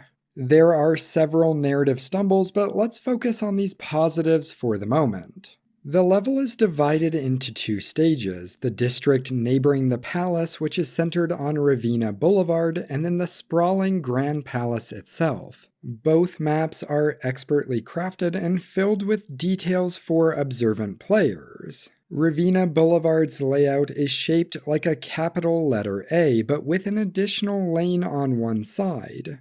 Everything converges at the tip of the A, with two paths for entering the second map.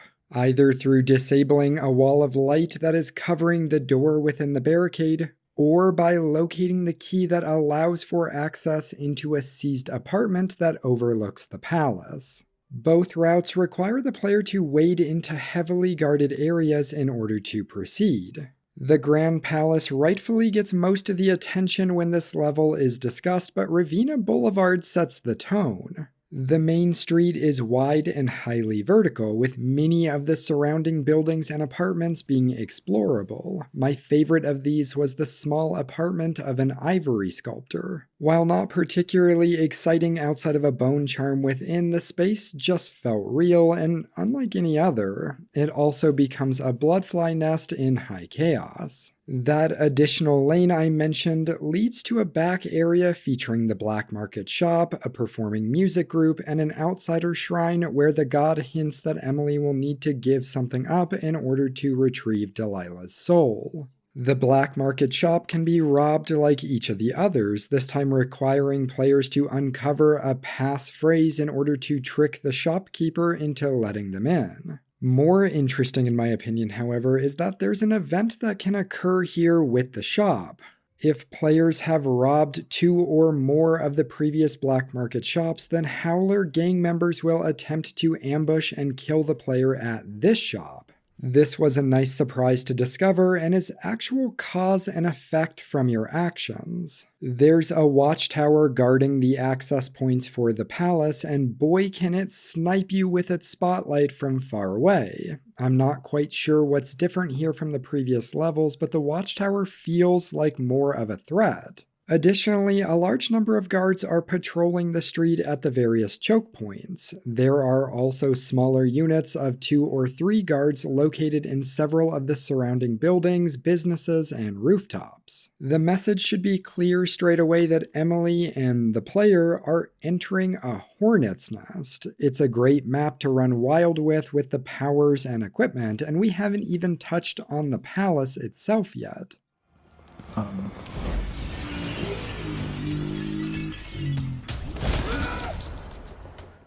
I'm not going to go room by room, but the sprawling Grand Palace is a complex and beautifully designed location. The flashy entrance with the ponds, fountains, and giant lanterns, the drunk guests scattered throughout the mansion grounds, the high society folks making bets using the lives of the servants, the wine cellar with secret access to the Duke's vault, the group of guards quietly playing cards in the rec room, the throne room itself, everything about this space works, and the great level design is further elevated by its many challenges. There are several human-sized bug zapper devices known as arc pylons sprinkled throughout the palace, causing instant death if you enter within their range. There are a handful of clockwork soldiers patrolling the halls or resting in sleep mode until there are disturbances. There are many guests and house staff that populate the palace's various crevices and who would catch me off guard more often than not before running to alert the guards. And also, yes, the mini guards.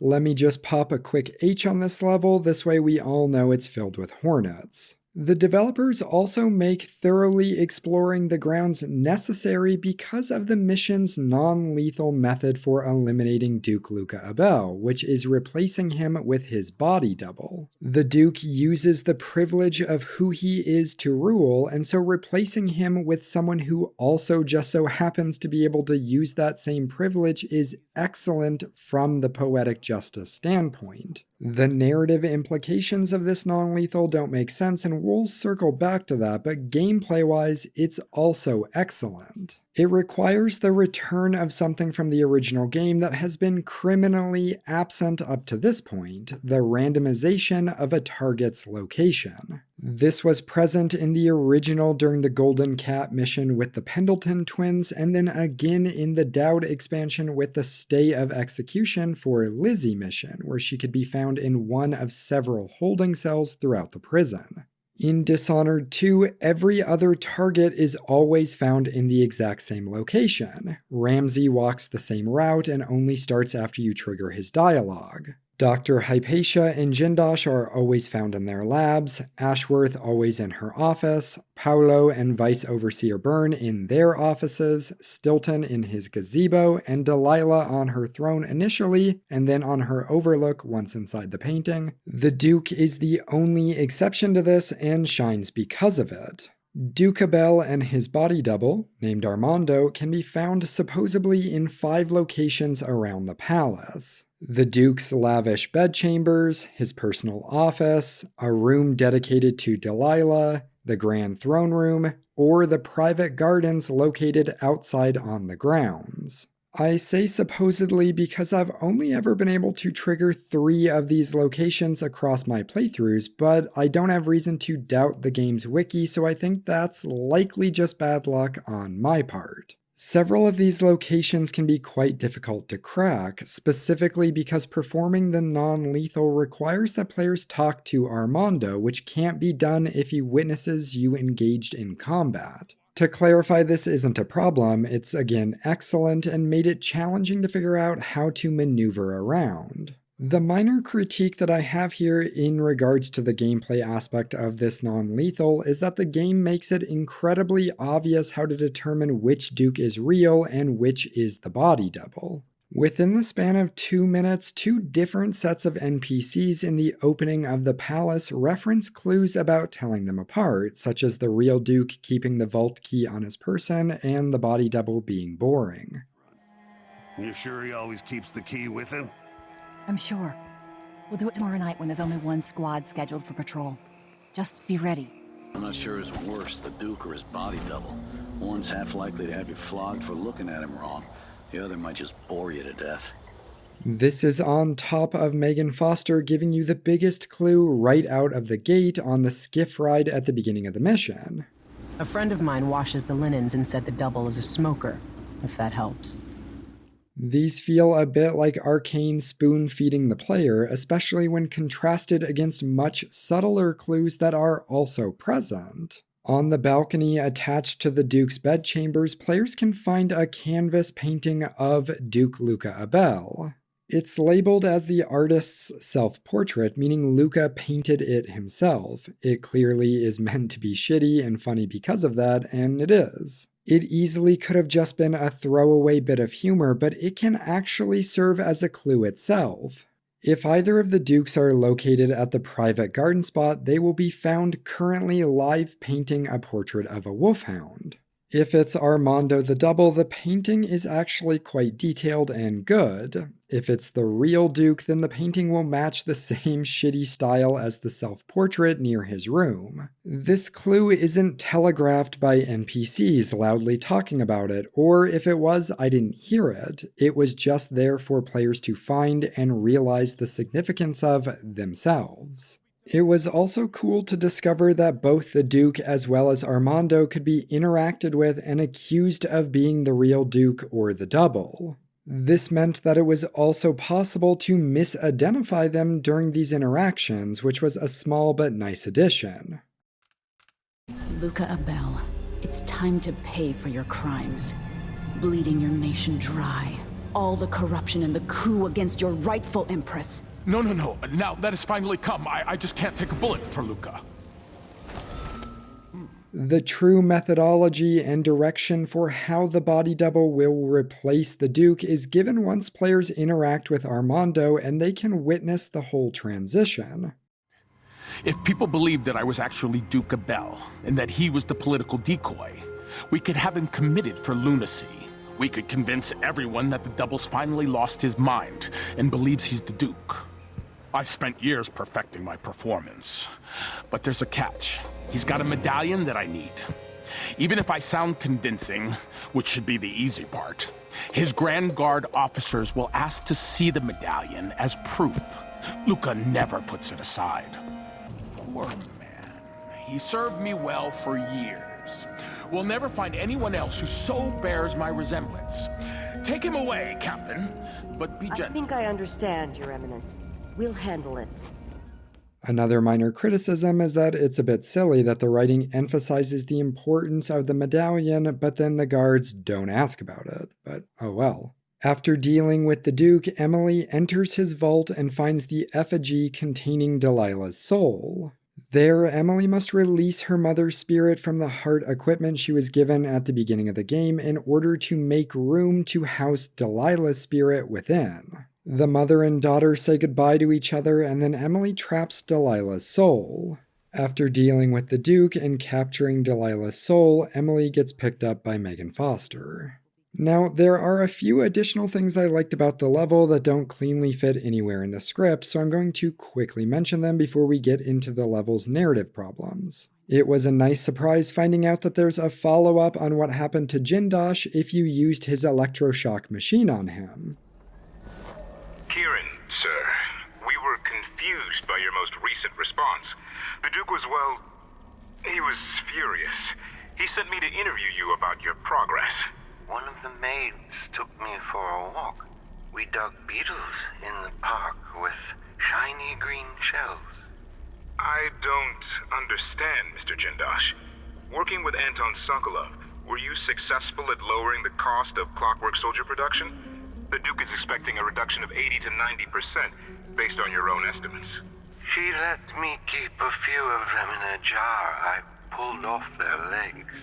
By that same token, I liked that we got snippets as to how and why Delilah and the Duke got intertwined with each other without fully getting the answer. I knew Delilah when I was only a boy. And even after she was lost, dead, and gone from the world, her memory burned in my mind. Until finally I began to hear her whispering, calling to me from the void. Telling her story of growing up in Dunwall Tower and the half-sister who cheated her of her throne. Then she told me there was a way to bring her home. Delilah. Beautiful. Immortal. These were both great pieces of lore and story building that were completely optional. Having gone through all of the great things about this mission, I want to now discuss its narrative problems, starting with the largest one first, the mission's non-lethal.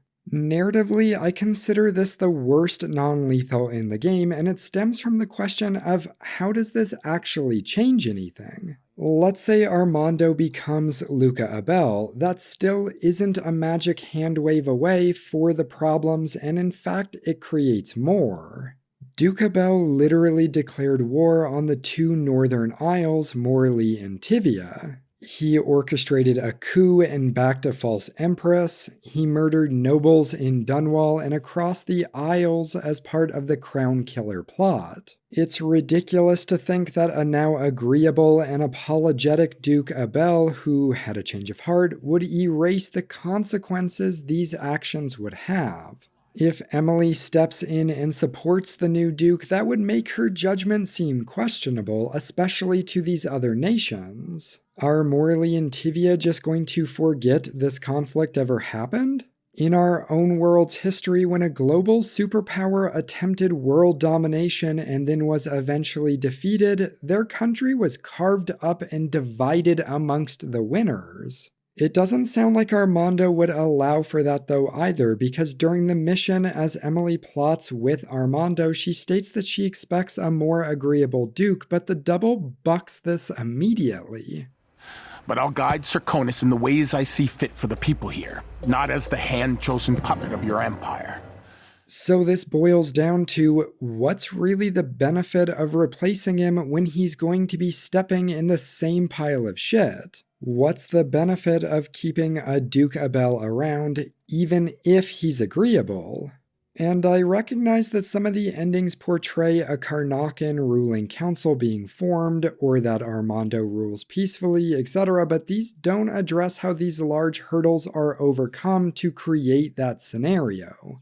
The next narrative problem is that the Grand Palace mission offers no follow-up on the decision made during the Dust District about which faction to leave in power. This is problematic because it's the only mission that could show off the consequences of that choice, given that a crack in the slab takes place in Stilton's isolated mansion, and the final mission, Death to the Empress, sees the characters return to Dunwall. This mission was realistically the only option, and it's something that should have been present. That decision was primed as a big choice, and seeing no outcome to that choice other than a slide in an endgame cutscene is confusing and trivializes it. The Ravenna Boulevard portion of the map would have been a perfect candidate to feature changes based on this decision.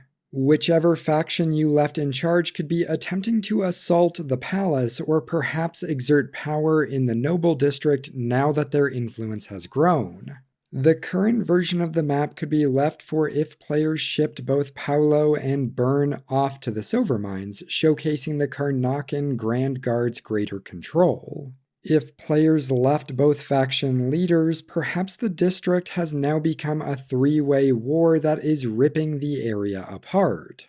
This last one in particular would be a good visualization for the game because first, it showcases that perhaps neutrality isn't always what's best, and second, it would contrast even harsher against the Grand Palace map, which is experiencing none of the turmoil, illustrating how detached the rich often are from the consequences of their actions. As the game currently is in both low and high chaos, Karnaca seems largely fine under the Duke, especially when you compare it to Dunwall in the first game. The state of the city he's ruling betrays the theme of the game, and had we gotten to experience our decision from the Dust District, it would have helped sell the importance of attentive and caring rulers being necessary. The final criticism is in regards to the releasing of your mother's spirit from the heart. The outsider brings it up at his shrine in the level. Jessamine's spirit appears twice, once aboard the Dreadful Whale before the mission has even begun, and then again right before capturing Delilah's spirit. This plot point received a weird amount of build-up for something that I ultimately felt no emotion towards. The plot point in general felt unnecessary and like a poor attempt to add emotional weight to Emily's journey. Jessamine is supposedly Delilah's half-sister, and so it would make sense for the spirit and legacy of Jessamine to play a larger role within the game, providing guidance and perspective that could tie back into the game's themes of responsibility and privilege. I'm talking for the main narrative too, not just the psychic readings you can get on the NPCs in the world to know if they're good or not. At the end, Jessamine's spirit offers different toned goodbyes depending on if you're in low or high chaos, but because she felt largely forgotten, it meant nothing to me. There's blood on your hands. I did it for you. To keep your throne. For your legacy.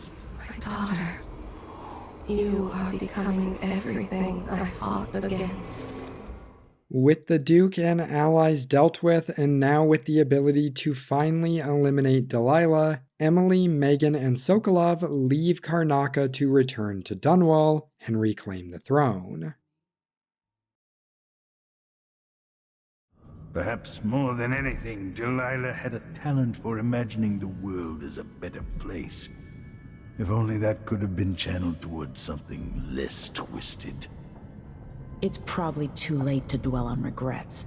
Everyone feels some regret. The final mission in the game takes us back to where we started Dishonored 2, as well as where we started the first Dishonored, Dunwall Tower, the seat of power over the Empire and residence of the ruling family. The greatest success for this level is that it takes a location that players are familiar with, perhaps very familiar with if they've played the original game, and creates a new variant of it. If a player has played the first game, then they will have experienced some portion of the Dunwall Tower environment 3 times now prior to beginning this level. The final level, titled Death to the Empress, is a mirror of the first level in Dishonored 2. In that mission, you started in the royal chambers and made your escape out into the nearby district of Dunwall before ultimately arriving at the docks and escaping aboard the dreadful whale. Here you arrive in the docks, make your way through the now crumbling city, enter the tower, then royal chambers, all to find and stop whatever Delilah has planned. It's more extensive here than that first mission, as players must now traverse the entirety of Dunwall Tower and the surrounding space. It should invoke memories of the original game's 6th mission, where you return to the tower in order to eliminate the Lord Regent Hiram Burrows. In the sequel's first mission, Dunwall was in the midst of a coup. City watch guards were everywhere attempting to establish law and order.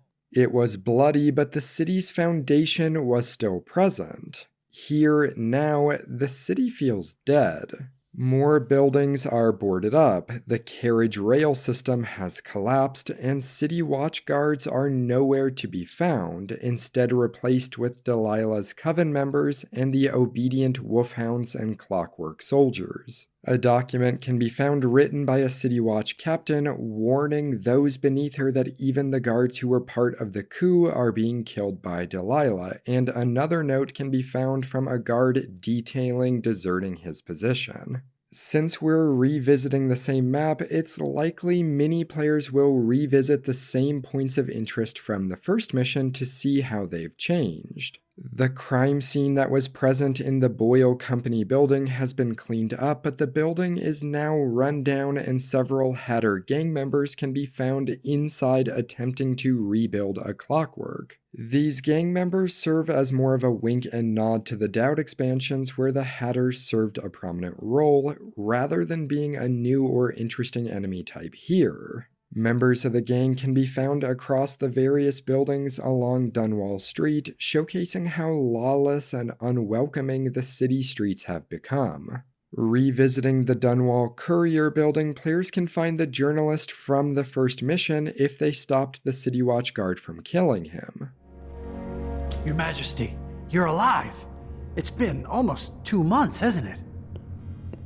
There's a bit of optional dialogue between the journalist and Emily about the plan to stop Delilah and what will come afterwards. There's also some optional dialogue with a random civilian that can be found in one of the alleys.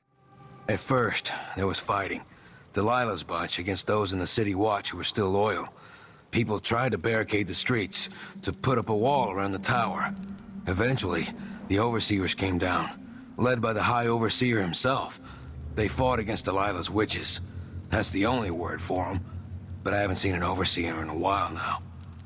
This particular conversation foreshadows what players will see in the next map without giving it away, so I like this encounter a lot. Players who attempt to retrace their steps along the rooftops back towards the secret entrance to the Empress's safe room will find a surprise. The area has been blocked by vine growths at Delilah's orders. This means the safe room was discovered, which in turn should pique your interest about what happened to Ramsey, given that he was locked inside.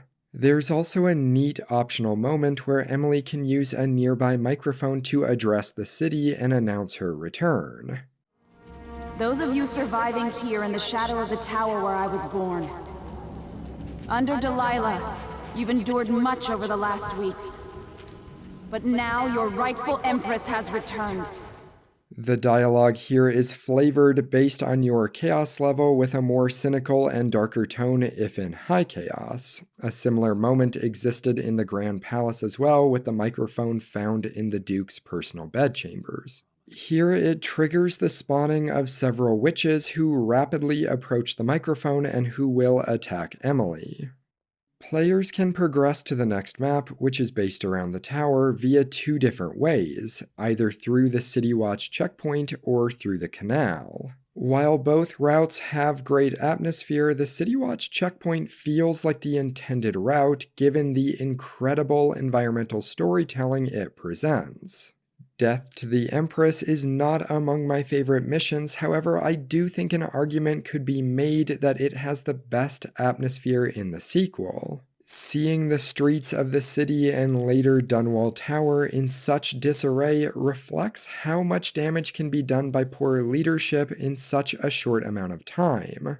And it has been a short amount of time, about 2 months as reported by the journalist. We've gotten a bit ahead of ourselves, however, as prior to arriving on the streets of Dunwall, a narrative reveal can occur aboard the Dreadful Whale.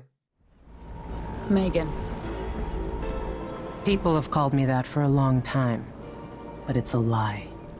My name is Billy Lurk. Everyone's full of secrets. Why do I feel like you've got more to say? Yeah. I can't believe I'm telling you this. But you deserve the truth. I'll just say it. 15 years ago, I ran with a mercenary gang. We got paid to kill people. Some who deserved it, some who didn't. The boss pulled me up from the Dunwall slums when I had nothing and had run out of rope. This is hard to admit. Whatever it is, spit it out. Our leader was the assassin Dowd, and I was part of the crew. Our last big job together, we were paid to... You helped Dowd kill my mother? Yes. I don't know what else to say. I've lived a very long time wishing I could take that day back, but I can't.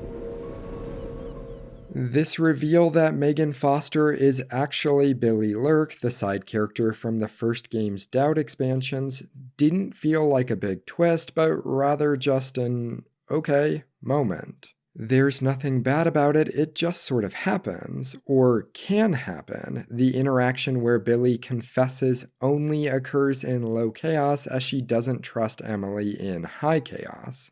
Players can still discover this information in high chaos if they pickpocket the key on Billy's waist and use it to enter her secret room that's a shrine to those old days.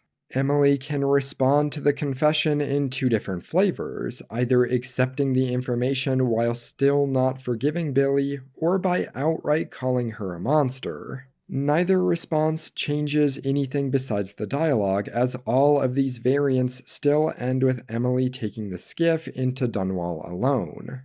As I've said, this reveal itself is fine, but the problem is that it doesn't lead to any satisfying conclusion in this game. It's clearly meant as a tease for the Death of the Outsider expansion, and the ending cutscene, if Billy is left alive, all but confirms this in my mind. As Megan Foster faded from the world, Billy Lurk stepped from her shadow, setting out to discover her truest self, and seeking the closest thing she'd ever known to family. The situation is eerily similar to my feelings on how Dowd was used in the first game. He was fine, but only became an interesting character in the expansions focused on him. We learn quite a bit about Billy's backstory in Dishonored 2, yet we receive no payoff for it, especially when we should. Through optional conversations and audio logs, players can learn that Billy has deep personal ties to both Delilah as well as Duke Abel. We painted together for a time, but her obsession with the occult and the Caldwin family took her out of my circles. I saw some of her paintings. Beautiful, but somehow sinister. You knew Delilah? All this time traveling with you and you never mentioned My that? past is none of your business. You don't own everything, Empress. Another life, another life. The Duke and his little brother came through Dunwall. And Deirdre and I got in their way as they stepped out of their fancy coach. The Duke goaded his brother, calling us wharf roaches. And it was the brother who swung the stick that killed her. Splitting her skull, there were wooden gazelles on top of the coach. And I snapped one off and drove it into his eye, as deep as it would go. Deirdre was already gone. Dead as a doornail. The Duke's brother has been dead for a long time. But now's my chance to get back at Luca Abel for setting him off against pretty, young Deirdre. Billy was a member of Delilah's coven at one point and was actively used as a pawn by her in an attempt to stop Dowd. This was part of the narrative of that first expansion. And within the Duke's vault, you can pick up the stuffed head of a gazelle, which seems pretty random unless you've listened to that optional audiograph. She has these deep personal ties to both Delilah and the Duke, which feels a bit convenient given they both just happen to be the big villains, yet she also isn't involved in the resolution for either of them. It could have been interesting if Billy actually asked Emily to kill Luca Abel as opposed to trying to find another way with the body double. It puts the player in a difficult position of deciding if they do as their ally asks or stay the course if they had been doing a non-lethal run up to that point. These were great pieces of character building that foreshadow a resolution that never happens, even in the Death of the Outsider expansion where you play as Billy Lurk. Specifically with Delilah, this is part of the reason why it makes more sense for her to be the villain of Death of the Outsider so that there can be a resolution. Outside of the Billy Lurk reveal, we also get some reflection from Sokolov, which is good, but I would have liked a bit more. It's a testament to the writing and voice acting for the character that he largely fills the emotional and mentor role that Jessamine Caldwin's spirit could have and probably should have filled in the game. If players go all Uma Thurman and drop Lurk's body in front of Sokolov, he breaks down, and this scene has more emotion in it than the one where you say goodbye to Jessamine from the previous mission. Emily!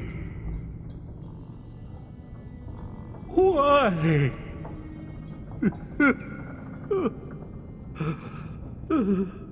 Let's now continue with the level. You have two methods of reaching the tower, the guard checkpoint or the canal. The canal doesn't have anything special about it other than that it's the body of water Corvo dove into during his escape in the first game, and that you can see Coldridge Prison on the opposite bank. Players climb up the pipes and rocks to eventually enter the grounds surrounding the tower. Now, much more interesting is the route through the checkpoint. The Abbey, when confronted with Delilah's witchcraft, attempted to assault Dunwall Tower through the City Watch checkpoint. They were not successful.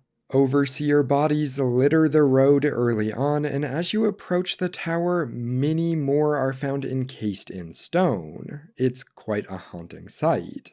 There is a single wounded Overseer left, which maybe doesn't make sense timeline-wise, but who can provide some details of what happened here.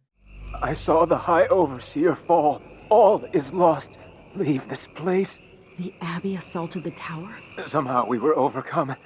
Not just Delilah's sorcerers and their gravehounds, but mechanical men. Automated soldiers. The ancient music was useless against them. Rest now. But know that I'm going to end Delilah's reign. I swear it. The Abbey attempted to use their music boxes to counter the magic of the witches, but came up short when pitted against the Clockwork soldiers. High Overseer Kulon was taken and can be found dead, tied up in the foyer of the tower. This is all excellent storytelling, and what's even more cool is that it was hinted at during the Royal Conservatory mission if you listened to the optional prophecies of the Oracular Sisters. Delilah and her coven are not alone, but they are with the Clockwork men. High Overseer Kulon orders the ancient music played, but it does no good. The Clockworks are not things of heresy, sisters. The music has no effect. The Overseers are falling. The High Overseer is dragged away. He fights while there is strength in his body, even while the tears from his eyes. His eyes grow dull as the blood runs from his body. He waits to surprise the one who returns to Dunwall Tower. Only one of the Overseers still breathes, and he had a mission, given by one of us, by one of the sisters. But he will fail, and we will never know the answer. That secret mission, by the way, was to determine if Corvo was a heretic. A note found on that wounded Overseer gives the details. Again, this is excellent, and exactly why Arcane Studio is one of my favorite developers. The actual area surrounding the tower is interesting visually when compared to its previous iteration in the first game, but shifts the focus that the streets had. Rather than being largely empty and filled with optional lore and moments, the grounds are filled with enemies, witches, and gravehounds. This is a good transition in my opinion, and is made even better by the Clockwork soldiers waiting inside the tower. Throughout the grounds, there are hints that Delilah has some grander plan that involves her new painting. It's part of her new undertaking. A painting to end all paintings, she says. Some great new magics she's concocting. After taking Dunwall Tower itself, what more could our mistress want? Delilah wants the whole world's love. The seas around it and the stars above it. This new painting. Yes, tell us what you know. I only heard a bit. Our Empress Delilah's eyes burning bright. She's keen for this one. A makeshift greenhouse can be observed where several Coven members are, at Delilah's request, creating pigment for her masterpiece. That's all for the grounds, outside of a quick optional interaction at the memorial slab for Jessamine that almost isn't worth mentioning. Once inside, players quickly learn that Delilah is working on her painting in the throne room at the top of Dunwall Tower. The mechanical elevator has been powered down, and so players have two options: turn the elevator's power back on in the basement, or climb upwards to the safe room and use that to access the throne. This map, minus the elevator, is essentially a one-to-one recreation of the tower map from the first game. It's expertly differentiated here by new enemy types such as Clockwork soldiers, witches, and gravehounds, but keeping the same layout allows for familiar players to zip around confidently. There are some stone statues of Delilah that you can interact with if you enjoy wine, as well as another civilian who has barricaded himself in one of the rooms. Within the safe room, Emily can find the stone statue of Ramsay and his improvised diary that says he was left for at least 12 days inside the safe room. Presumably, he was turned to stone by Delilah for failing to stop Emily's escape. Ultimately, players are directed towards the Abbey Chapel upon learning that Delilah has been working on something inside, and it's here that her plans are vaguely explained. It worked. I painted the chapel, but added a tree to the painting. After arranging the runes across the chair, both pure and corrupted, I was able to transpose the chapel made of paint with the one made of stone. With more runes, I should be able to do the same to all the Empire. This will be my greatest undertaking. transposing my painting. The world as it should be. With this wretched dung heap we're all born into. At last, all will be made proper and good. Through a ritual, Delilah intends to alter reality to match the world that she paints in her new masterpiece. The ritual isn't fully explained, but requires that pure and corrupted runes be placed in equal amounts on a chair? This is me guessing, but affixing the runes to a specific seat then allows the individual who is sitting in that seat to alter reality, which Delilah visualizes through her paintings. This could be why there's a chair in the chapel in front of the tree and why there are runes attached to the throne. A note can be found in the chapel that introduces the non-lethal elimination, creating an additional corrupted rune and placing it on the throne in order to make the magic turn against Delilah. This is where things get sloppy and frankly stupid. Emily must use the heart on Delilah in order to reconnect her with her spirit and render her mortal again. After this, Delilah challenges Emily and enters her painting. Emily gives chase and enters into the world Delilah has created, where she is Empress and everyone stands in admiration of her. Despite the problems with all of this that I'm about to get into, this sequence is actually really cool the first time you play through it. There's a Delilah sitting on the throne in front of you, which will likely draw your attention. This isn't actually Delilah, however, and attacking the copy will cause other doppelgangers to appear. Hidden amongst the crowds of statues are several copies of Delilah trying to blend in. You can find and deal with them, which on my first playthrough was what I thought needed to be done in order to eliminate the real Delilah. This, however, is also misdirection. The real Delilah is located high above on a ledge overlooking the area performing her ritual. By knocking her unconscious, taking her out of the painting, and placing her on the corrupted throne, the painting should trap her in this fantasy world without her realizing it's fake. At last, what I've always deserved. My justice. Now what's always been marred and distorted will be perfect. I've waited so long. Sing my songs and lick my flesh. Worship me! Firstly, I don't understand why, if you stealthily place the corrupted rune, it's still necessary to release her spirit from the heart and/or go in after her. With the runes, you're dealing with void magic that corrupt her desire/painting. Does her having her spirit while trapped in the painting really matter? If someone knows the answer to this, please let me know, as I'm curious if it's explained anywhere. Second, and more important, this whole scenario and non-lethal has already been done before in the Dowd expansions. In them, Delilah was creating a painting that would allow her to possess the body of Emily, who was then just a child. Dowd stops this by swapping the painting without Delilah noticing, and so when Delilah completed the ritual, she instead became trapped in the void. This is then used as the basis for Delilah's eventual return in this game, the resurrection ritual we see during a crack in the slab. I don't understand why something different wasn't done this time, as we're effectively doing the exact same elimination, trapping Delilah in another realm away from reality, just this time she doesn't realize it. It wasn't successful the first time you do it in the expansion either, so what makes you think it's going to be successful here? In my video on the Dowd expansions, I detail why, in my opinion, this decision in Dishonored 2 undoes the weight of that expansion's narrative. It's a big part of why I hate Delilah being the villain here, because everything surrounding her has already been done better in Dowd's story. The big new addition, which is her claim that she is Jessamine's half-sister and Emily's aunt, also leads to nothing. It's a plot point that is raised in the first 5 minutes of the game and is an important piece of motivation for both Delilah and Emily throughout the entire game, yet it is just left hanging.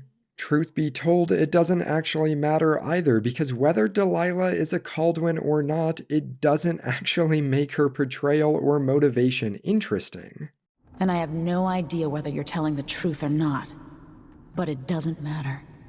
Arcane took an interesting character from Dowd's story and turned her into a whiny brat, which coincidentally is also how I feel about the changes made to the Outsider.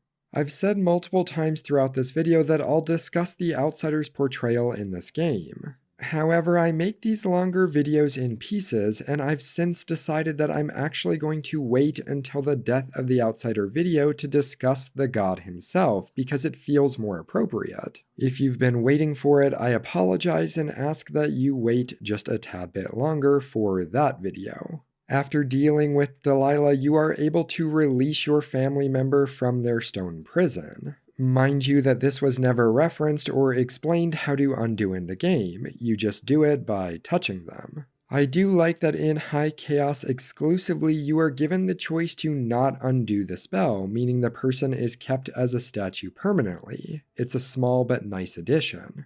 And that's the end of the game. We're shown a Google Slides presentation narrated by the Outsider in regards to several of the game's characters. What Billy Lurk and Sokolov go on to do, what happens in Karnaca after we leave, and what happens in Dunwall. These are in the same style as the first games, where they are more or less dark depending on the player's overall chaos. While I understand why these exist, I can't help but be disappointed. For a story that is all about the consequences of people's actions, there are almost no actual meaningful choices in levels between Emily and Corvo or based on your chaos level.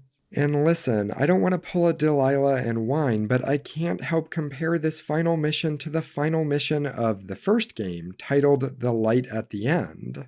That level featured a very different tone and visual atmosphere depending on if you were in high or low chaos. Martin, Pendleton, and Havelock were found in completely different situations depending on the player's chaos level. That level wasn't perfect, but it managed to reflect the nature of the journey you had been on back at you in the finale. And sure, then it gave you a lame Google Slides presentation afterwards. The original Dishonored was about Corvo being framed, and wait for it, dishonored. It was also about revenge, and with that came the question of how far you were willing to go in order to get that revenge. The world was meant to reflect your chosen answer to that question. It feels like with the sequel, the developers at Arcane forgot about that piece. Way back at the beginning of this video, I proposed the change of removing Delilah and having the villains instead be the Duke and the Crown Killer. I want to now briefly circle back to that to close the loop. Every part of this story not just works with this change, but is enhanced. The members of the coup all still fit with minor adjustments, such as Ashworth being an occult specialist rather than a Delilah fan, and Hypatia being forced into making the serum as opposed to being the Crown Killer herself. Reorganizing the missions also could have led to better build-up of the Crown Killer mystery, as well as potential for the consequences of big choices to be better represented in later missions. A new order could be something like starting with A Long Day in Dunwall, then Edge of the World, the Dust District, and A Crack in the Slab. Starting with these four allow for the Howler Overseer choice to occur earlier in order to get more impact later, and for the coup members to be organically learned via the Seance. Follow these up then with the Royal Conservatory and the Clockwork Mansion. Both are easily identifiable individuals from the Seance and are in the city proper, allowing for continued changes to be shown within the city. Placing the Royal Conservatory first also allows a break between A Crack in the Slab and the Clockwork Mansion. You would rescue Sokolov at the end of the Clockwork Mansion as usual, and he could reveal who the person making the Crown Killer serum is. This would then lead to the Good Doctor to meet Hypatia, the Grand Palace to stop the Crown Killer, and then Death to the Empress, or I guess Emperor in this case, to finish off the Duke. You could even swap the Crown Killer and Duke as targets for the final two missions, and it would still work. This isn't perfect though. It would mean Sokolov is rescued late, and as I've said, he was really the only interesting person aboard the Dreadful Whale. However, it's something. With these types of videos, I try to make suggestions that change as little as possible about what's already there. Delilah shouldn't have been in this game, though. You're not going to convince me otherwise, and I'm willing to die on this hill. She isn't the sole problem with Dishonored 2's narrative, but she's a very large part of it. The narrative went all in on a crappy villain when it already had a terrific setup with the Duke and the Crown Killer. Unfortunately, this decision to include her as the villain also has ripple effects to Death of the Outsider, which has a pretty lackluster narrative itself. And this is where we'll end the discussion on the narrative and shift into discussion of the gameplay. Idling. Commence lens refocus. Make a note. Remove this playback after the final field test.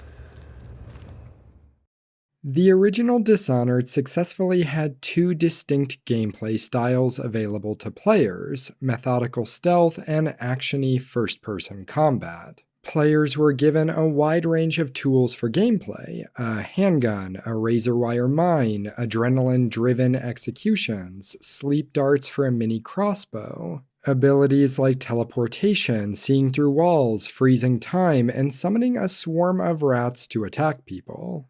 Due to the first game's chaos system that tied killing enemies to the moral outcome of the ending, the game more or less forced players to pick one of these two playstyles for a given playthrough, either stealthy no-killing or actiony killing. With Dishonored 2, these gameplay styles remain largely intact. However, almost every aspect of the gameplay experience from the original and its expansions have been improved upon. I did put an almost there, but let's ignore it for the time being. The improvements made largely center on allowing for greater customization on the player's end. There are a number of improvements, so I want to focus on what I see as the additions or refinements that made the greatest impact.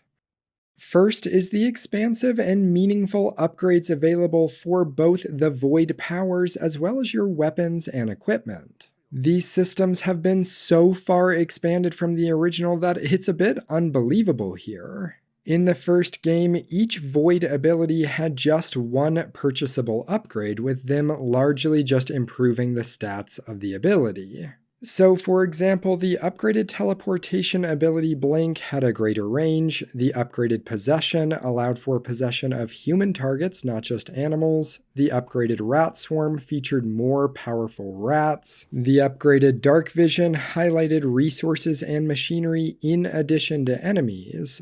The Bend Time ability is one of the few examples of an upgrade that changed the way the power worked. The default mode slowed down time, whereas the upgraded version completely stopped it. In Dishonored 2, the supernatural abilities have greater customization due to each having unique upgrades. Looking at the same examples I used from the first game, Blink can be upgraded to have greater range, but also to freeze time while you're aiming if you're not moving. Dark Vision can be upgraded to see resources and machinery just as before, but now also a visualization of the future patrol routes of enemies. Rat Swarm can be upgraded to be a larger swarm, to smaller swarms, and to turn you into the Pied Piper where the rats follow you around. Bend Time still features the Stop Time upgrade, as well as now ones to extend the duration of the power and another to make you move faster while the ability is activated. Possession is arguably the most improved here, as it receives several unique upgrades that again let you possess humans but now also dead bodies, as well as an ability that lets you jump between possession hosts, making it easier to cover ground or hide. As if these improvements themselves weren't enough, remember that these are just the returning powers for Corvo. Emily has her own set of 5 unique powers, each with upgrades. Many of her abilities fill similar niches to Corvo's powers, but with their own twist. For example, Shadow Walk is similar to Possession in that it offers a way for players to move through an area in a stealthier fashion, a creeping shadow versus an NPC host. It differentiates itself by allowing the player to still attack enemies, however. Mesmerize serves a similar function as Bend Time, holding enemies in a froze or dazed state that allows the player to move freely and unseen in the environment around them. It's less useful in my opinion given that it maxes out at holding 4 enemies at a time, whereas Bend Time doesn't have a limit. Emily's best and most unique ability by far is one titled Domino, where enemies can be linked together. They then will all share the same fate, so for example, sleep darting one of them will apply the effect to all of the enemies linked. This is wildly powerful, as you might imagine, and is the only power I believe to be underpriced in the game. Being able to link 4 enemies together and sleep dart just one of them renders some of the improvements to resource management that the game makes as irrelevant. Domino also led to wonderful gameplay discoveries and laugh-out-loud moments for me. During one of my playthroughs, I linked 2 guards together who were playing dice on a staircase. I sleep-darted one of them only for him to collapse and hit a nearby lantern, setting himself and the other guard on fire, killing them both. Another example was using Mesmerize to hold several enemies and then domino linking others to those under the influence, meaning it was spread to even more enemies. Yet another example was realizing that you could synergize the summoned doppelganger power with domino, linking your duplicate to guards and then choking them out in safety in order to easily take out the guards.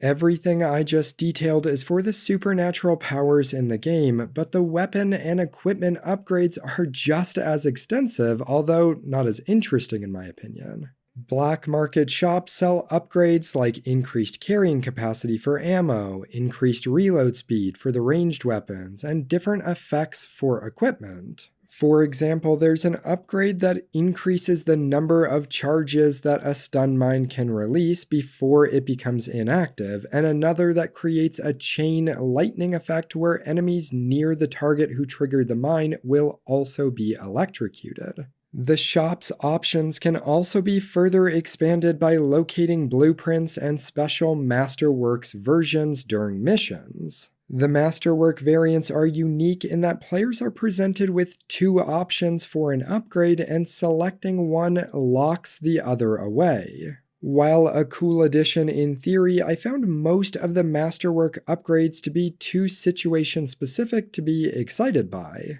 For example, there's a Masterworks upgrade for the Howler bolts, which are a type of crossbow ammo that blind enemies momentarily. The 2 options presented are causing witch enemies to flee when hit, or causing wolfhound enemies to flee.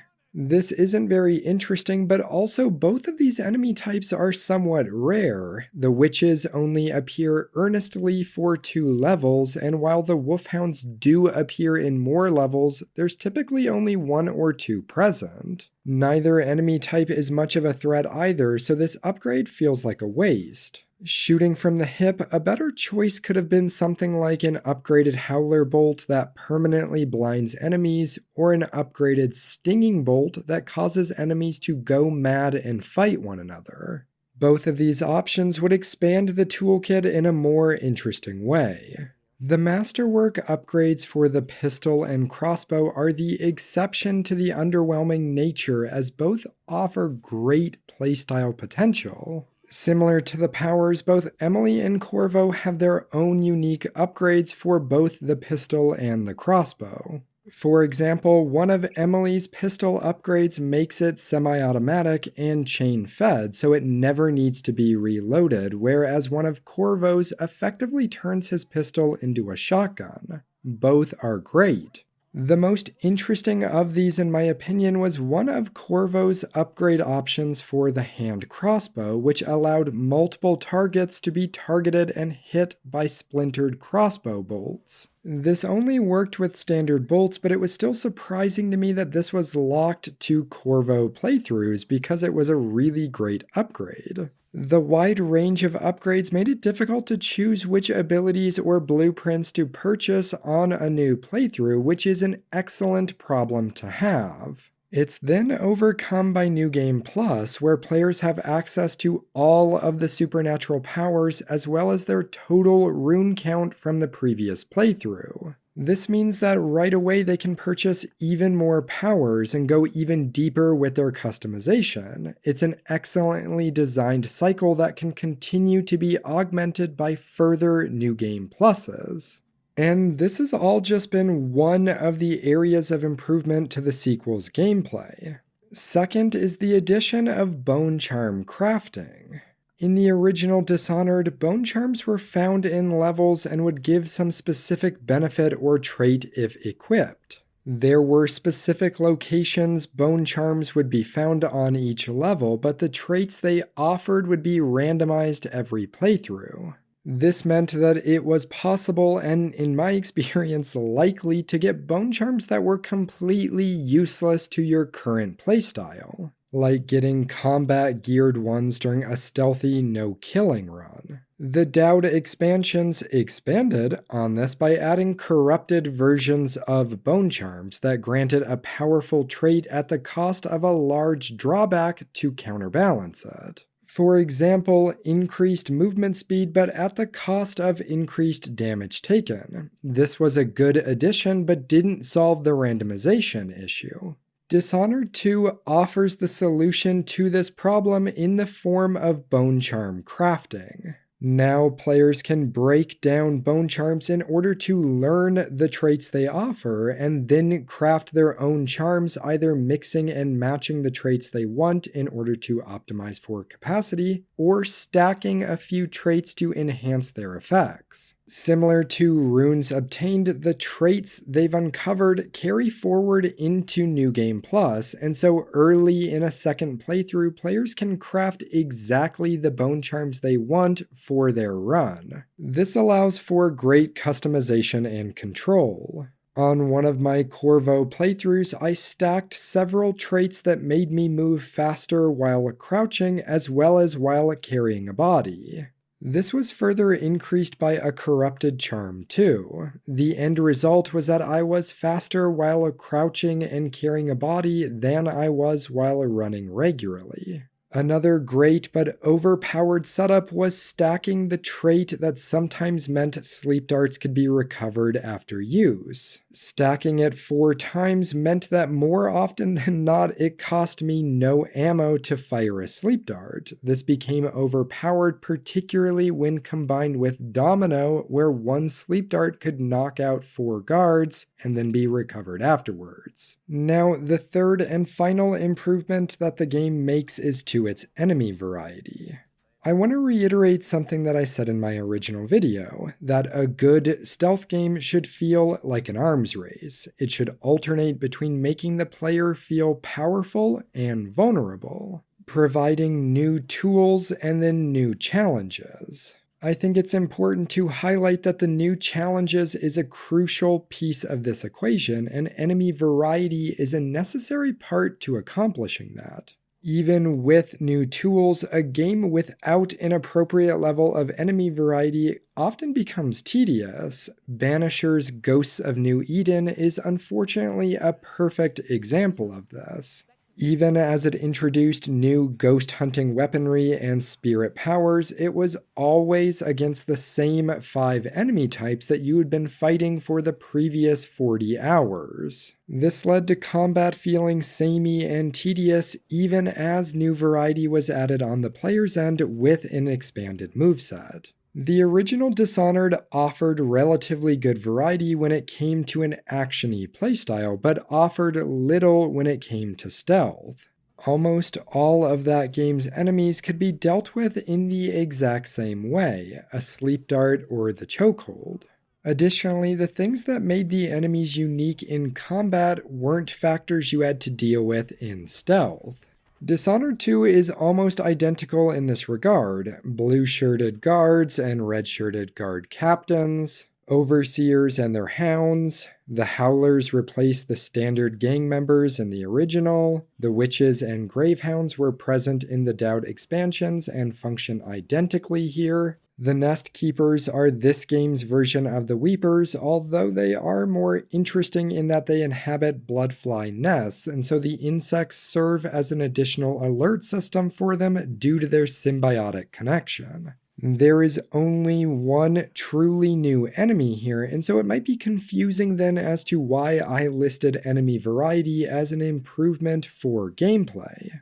It's because that one new addition truly steals the show as well as has actual implications for stealth gameplay. This enemy type is, of course, the Clockwork Soldier. The Clockworks help add variety to stealth gameplay because their design makes them immune to both sleep darts and the chokehold. Stun mines can still be effective, but it takes 2 zaps from one to destroy them. Many of the tools at your disposal, particularly many of the supernatural powers, are completely useless against the Clockworks. In addition to being difficult to get rid of, the Clockwork Soldiers provide challenges to in-the-moment gameplay. They are the only enemy with vision both in front as well as behind them. If you remove its headpiece, it will shift to using sound in its attempts to detect you. It's not always successful with this because it can't distinguish between your sound and other enemies, but that's the point, and it remains dangerous nonetheless. It's an excellently designed enemy for both combat and stealth, and I wish we had gotten at least one more enemy of this caliber to challenge stealth players. Maybe something like that Crown Killer formula-infused guard that I mentioned earlier that could hunt and put pressure on patient, stealthy players during gameplay.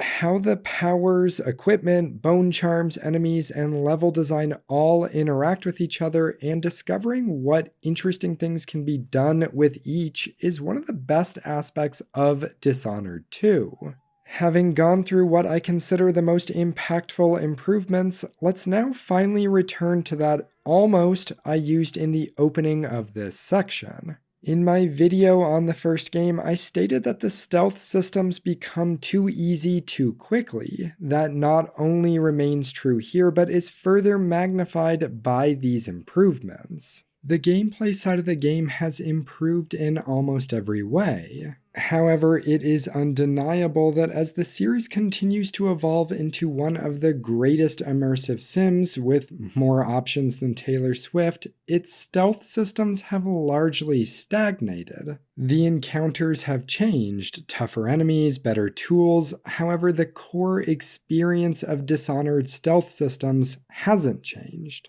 I've seen many people discuss the sequel's difficulty customization as the answer to this. Players can adjust how quickly enemies detect them, how long they will search for the player, how accurate they are with their ranged attacks, if more enemies are called once an alarm is sounded, how quickly the sleep darts work, how visible you are while leaning, if enemies will attack at the same time or not, how strong health and mana elixirs are, how quickly they work, and much, much more.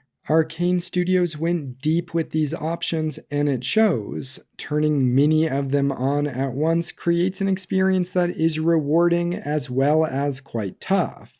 However, while these difficulty modifiers allow for harder combat and detection, that's not actually improving the stealth systems, rather just the circumstances around them. Additionally, I don't think many of the detection-based ones are as impactful as many people think, and I say this because I perform tests. What I did is set up on top of a wooden shelving unit that is on the second floor of the beginning carriage station in the Clockwork Mansion mission. As part of the mission, a carriage arrives carrying 2 guards, one blue shirt and one red shirt. They exit the carriage, the blue shirt walks forward and into the next room, where then the red shirt briefly follows before stationing about halfway between the carriage and the next room. From here, I then began messing with the difficulty variables, specifically enemy perception, enemy overhead perception, and stealth visibility. I put the 3 variables to the left here in order for you to understand their values. I also did something you don't do in science, which is test 2 variables at a time. Don't tell my students. The first experimental test was both perceptions put at their max and stealth visibility at its normal value. You can see that there's a flicker of detection, but it quickly goes away. Trial 2 kept enemy perception high, lowered overhead perception back to medium, and increased stealth visibility to its max. There was nothing with this one, and I even stood up on the boxes just to be sure. This initially led me to believe that perhaps overhead perception was the key part for detection. Trial 3 tested this with overhead perception and stealth visibility being maxed out and regular perception being normal, and boom, I was spotted. Red waves rising up from the ocean, coming to smash Karnaka. Trial 4 followed up by having all 3 values turned up to their highest, and again I was immediately seen. I noticed the guard's head turning to look at me from the carriage, so in Trial 5 I waited for that initial blue shirt to get out of the carriage before I turned the values up, and suddenly I was back to not being seen, even by the guard walking straight at me. This to me says that the guard noticing me previously was a combination of their position in the carriage plus the increased values. I also repeated several of these tests with the dark vision power activated in order to see if there was a noticeable difference in their vision cones, but there wasn't. Running these tests a second time with dark vision actually confirmed that if I waited for the enemies to get out of the carriage first, then changed the values, they wouldn't detect me.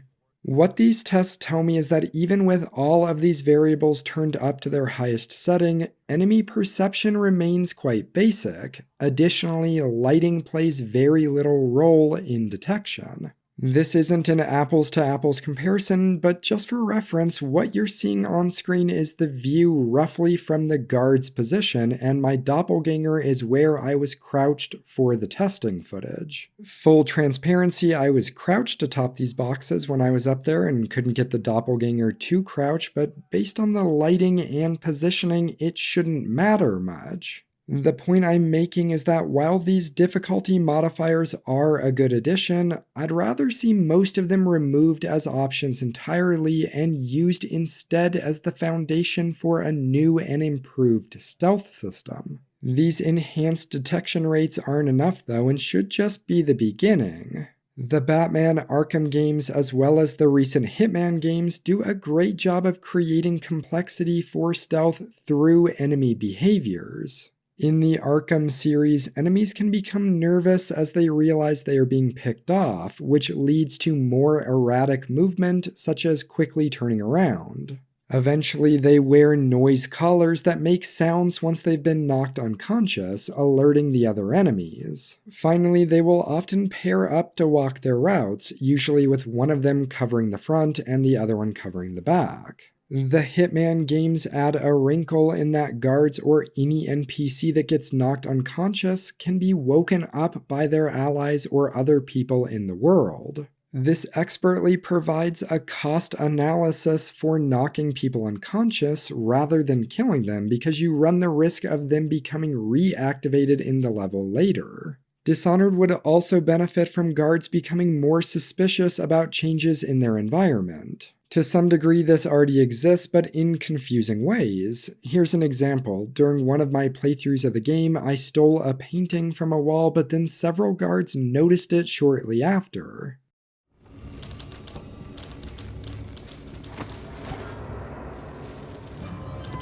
Someone there? Let's see. What was it? This didn't change anything, but it was still exciting to see.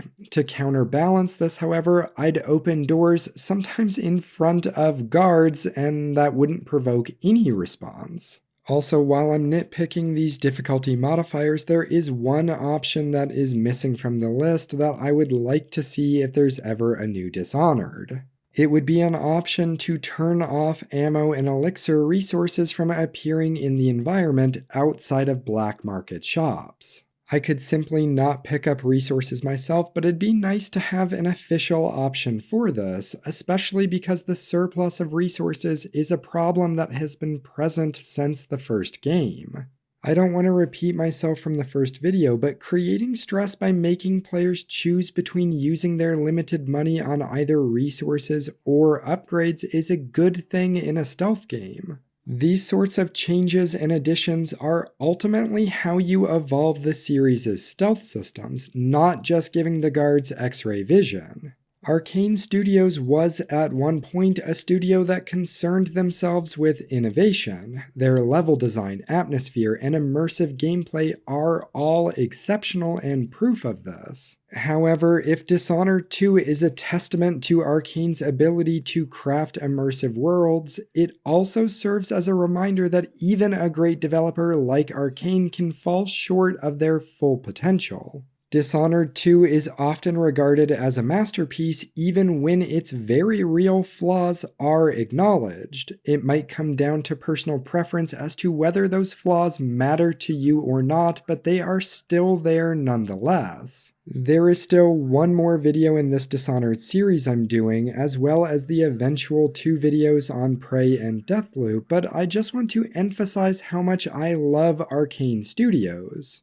I critique because I care. They're responsible for several of my favorite games. Unfortunately, recent titles like Death of the Outsider, Deathloop, and especially Redfall have left me, as a fan, concerned about their current trajectory. The poor reception of Redfall led to the closure of Arcane Studios' Austin branch, which should be a warning for fans of this studio. My critiques of their games stem from a place of genuine appreciation for Arcane Studios and a desire to see them continue to explore their creative potential while also staying true and improving upon their core strengths. To return as the innovators that they once were. In my opinion, this only happens by acknowledging and identifying the issues present in their games rather than sweeping them under the rug.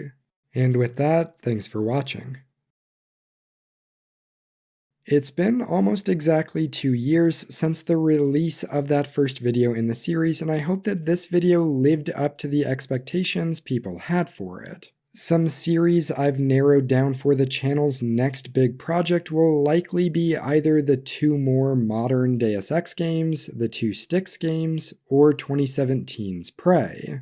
Feel free to comment and tell me which of those you'd be most interested in. I might try and release a smaller video, but otherwise I'll see you in a few months with the next video on Dishonored, Death of the Outsider. Please consider liking or commenting if you've made it this far, and yeah, take care.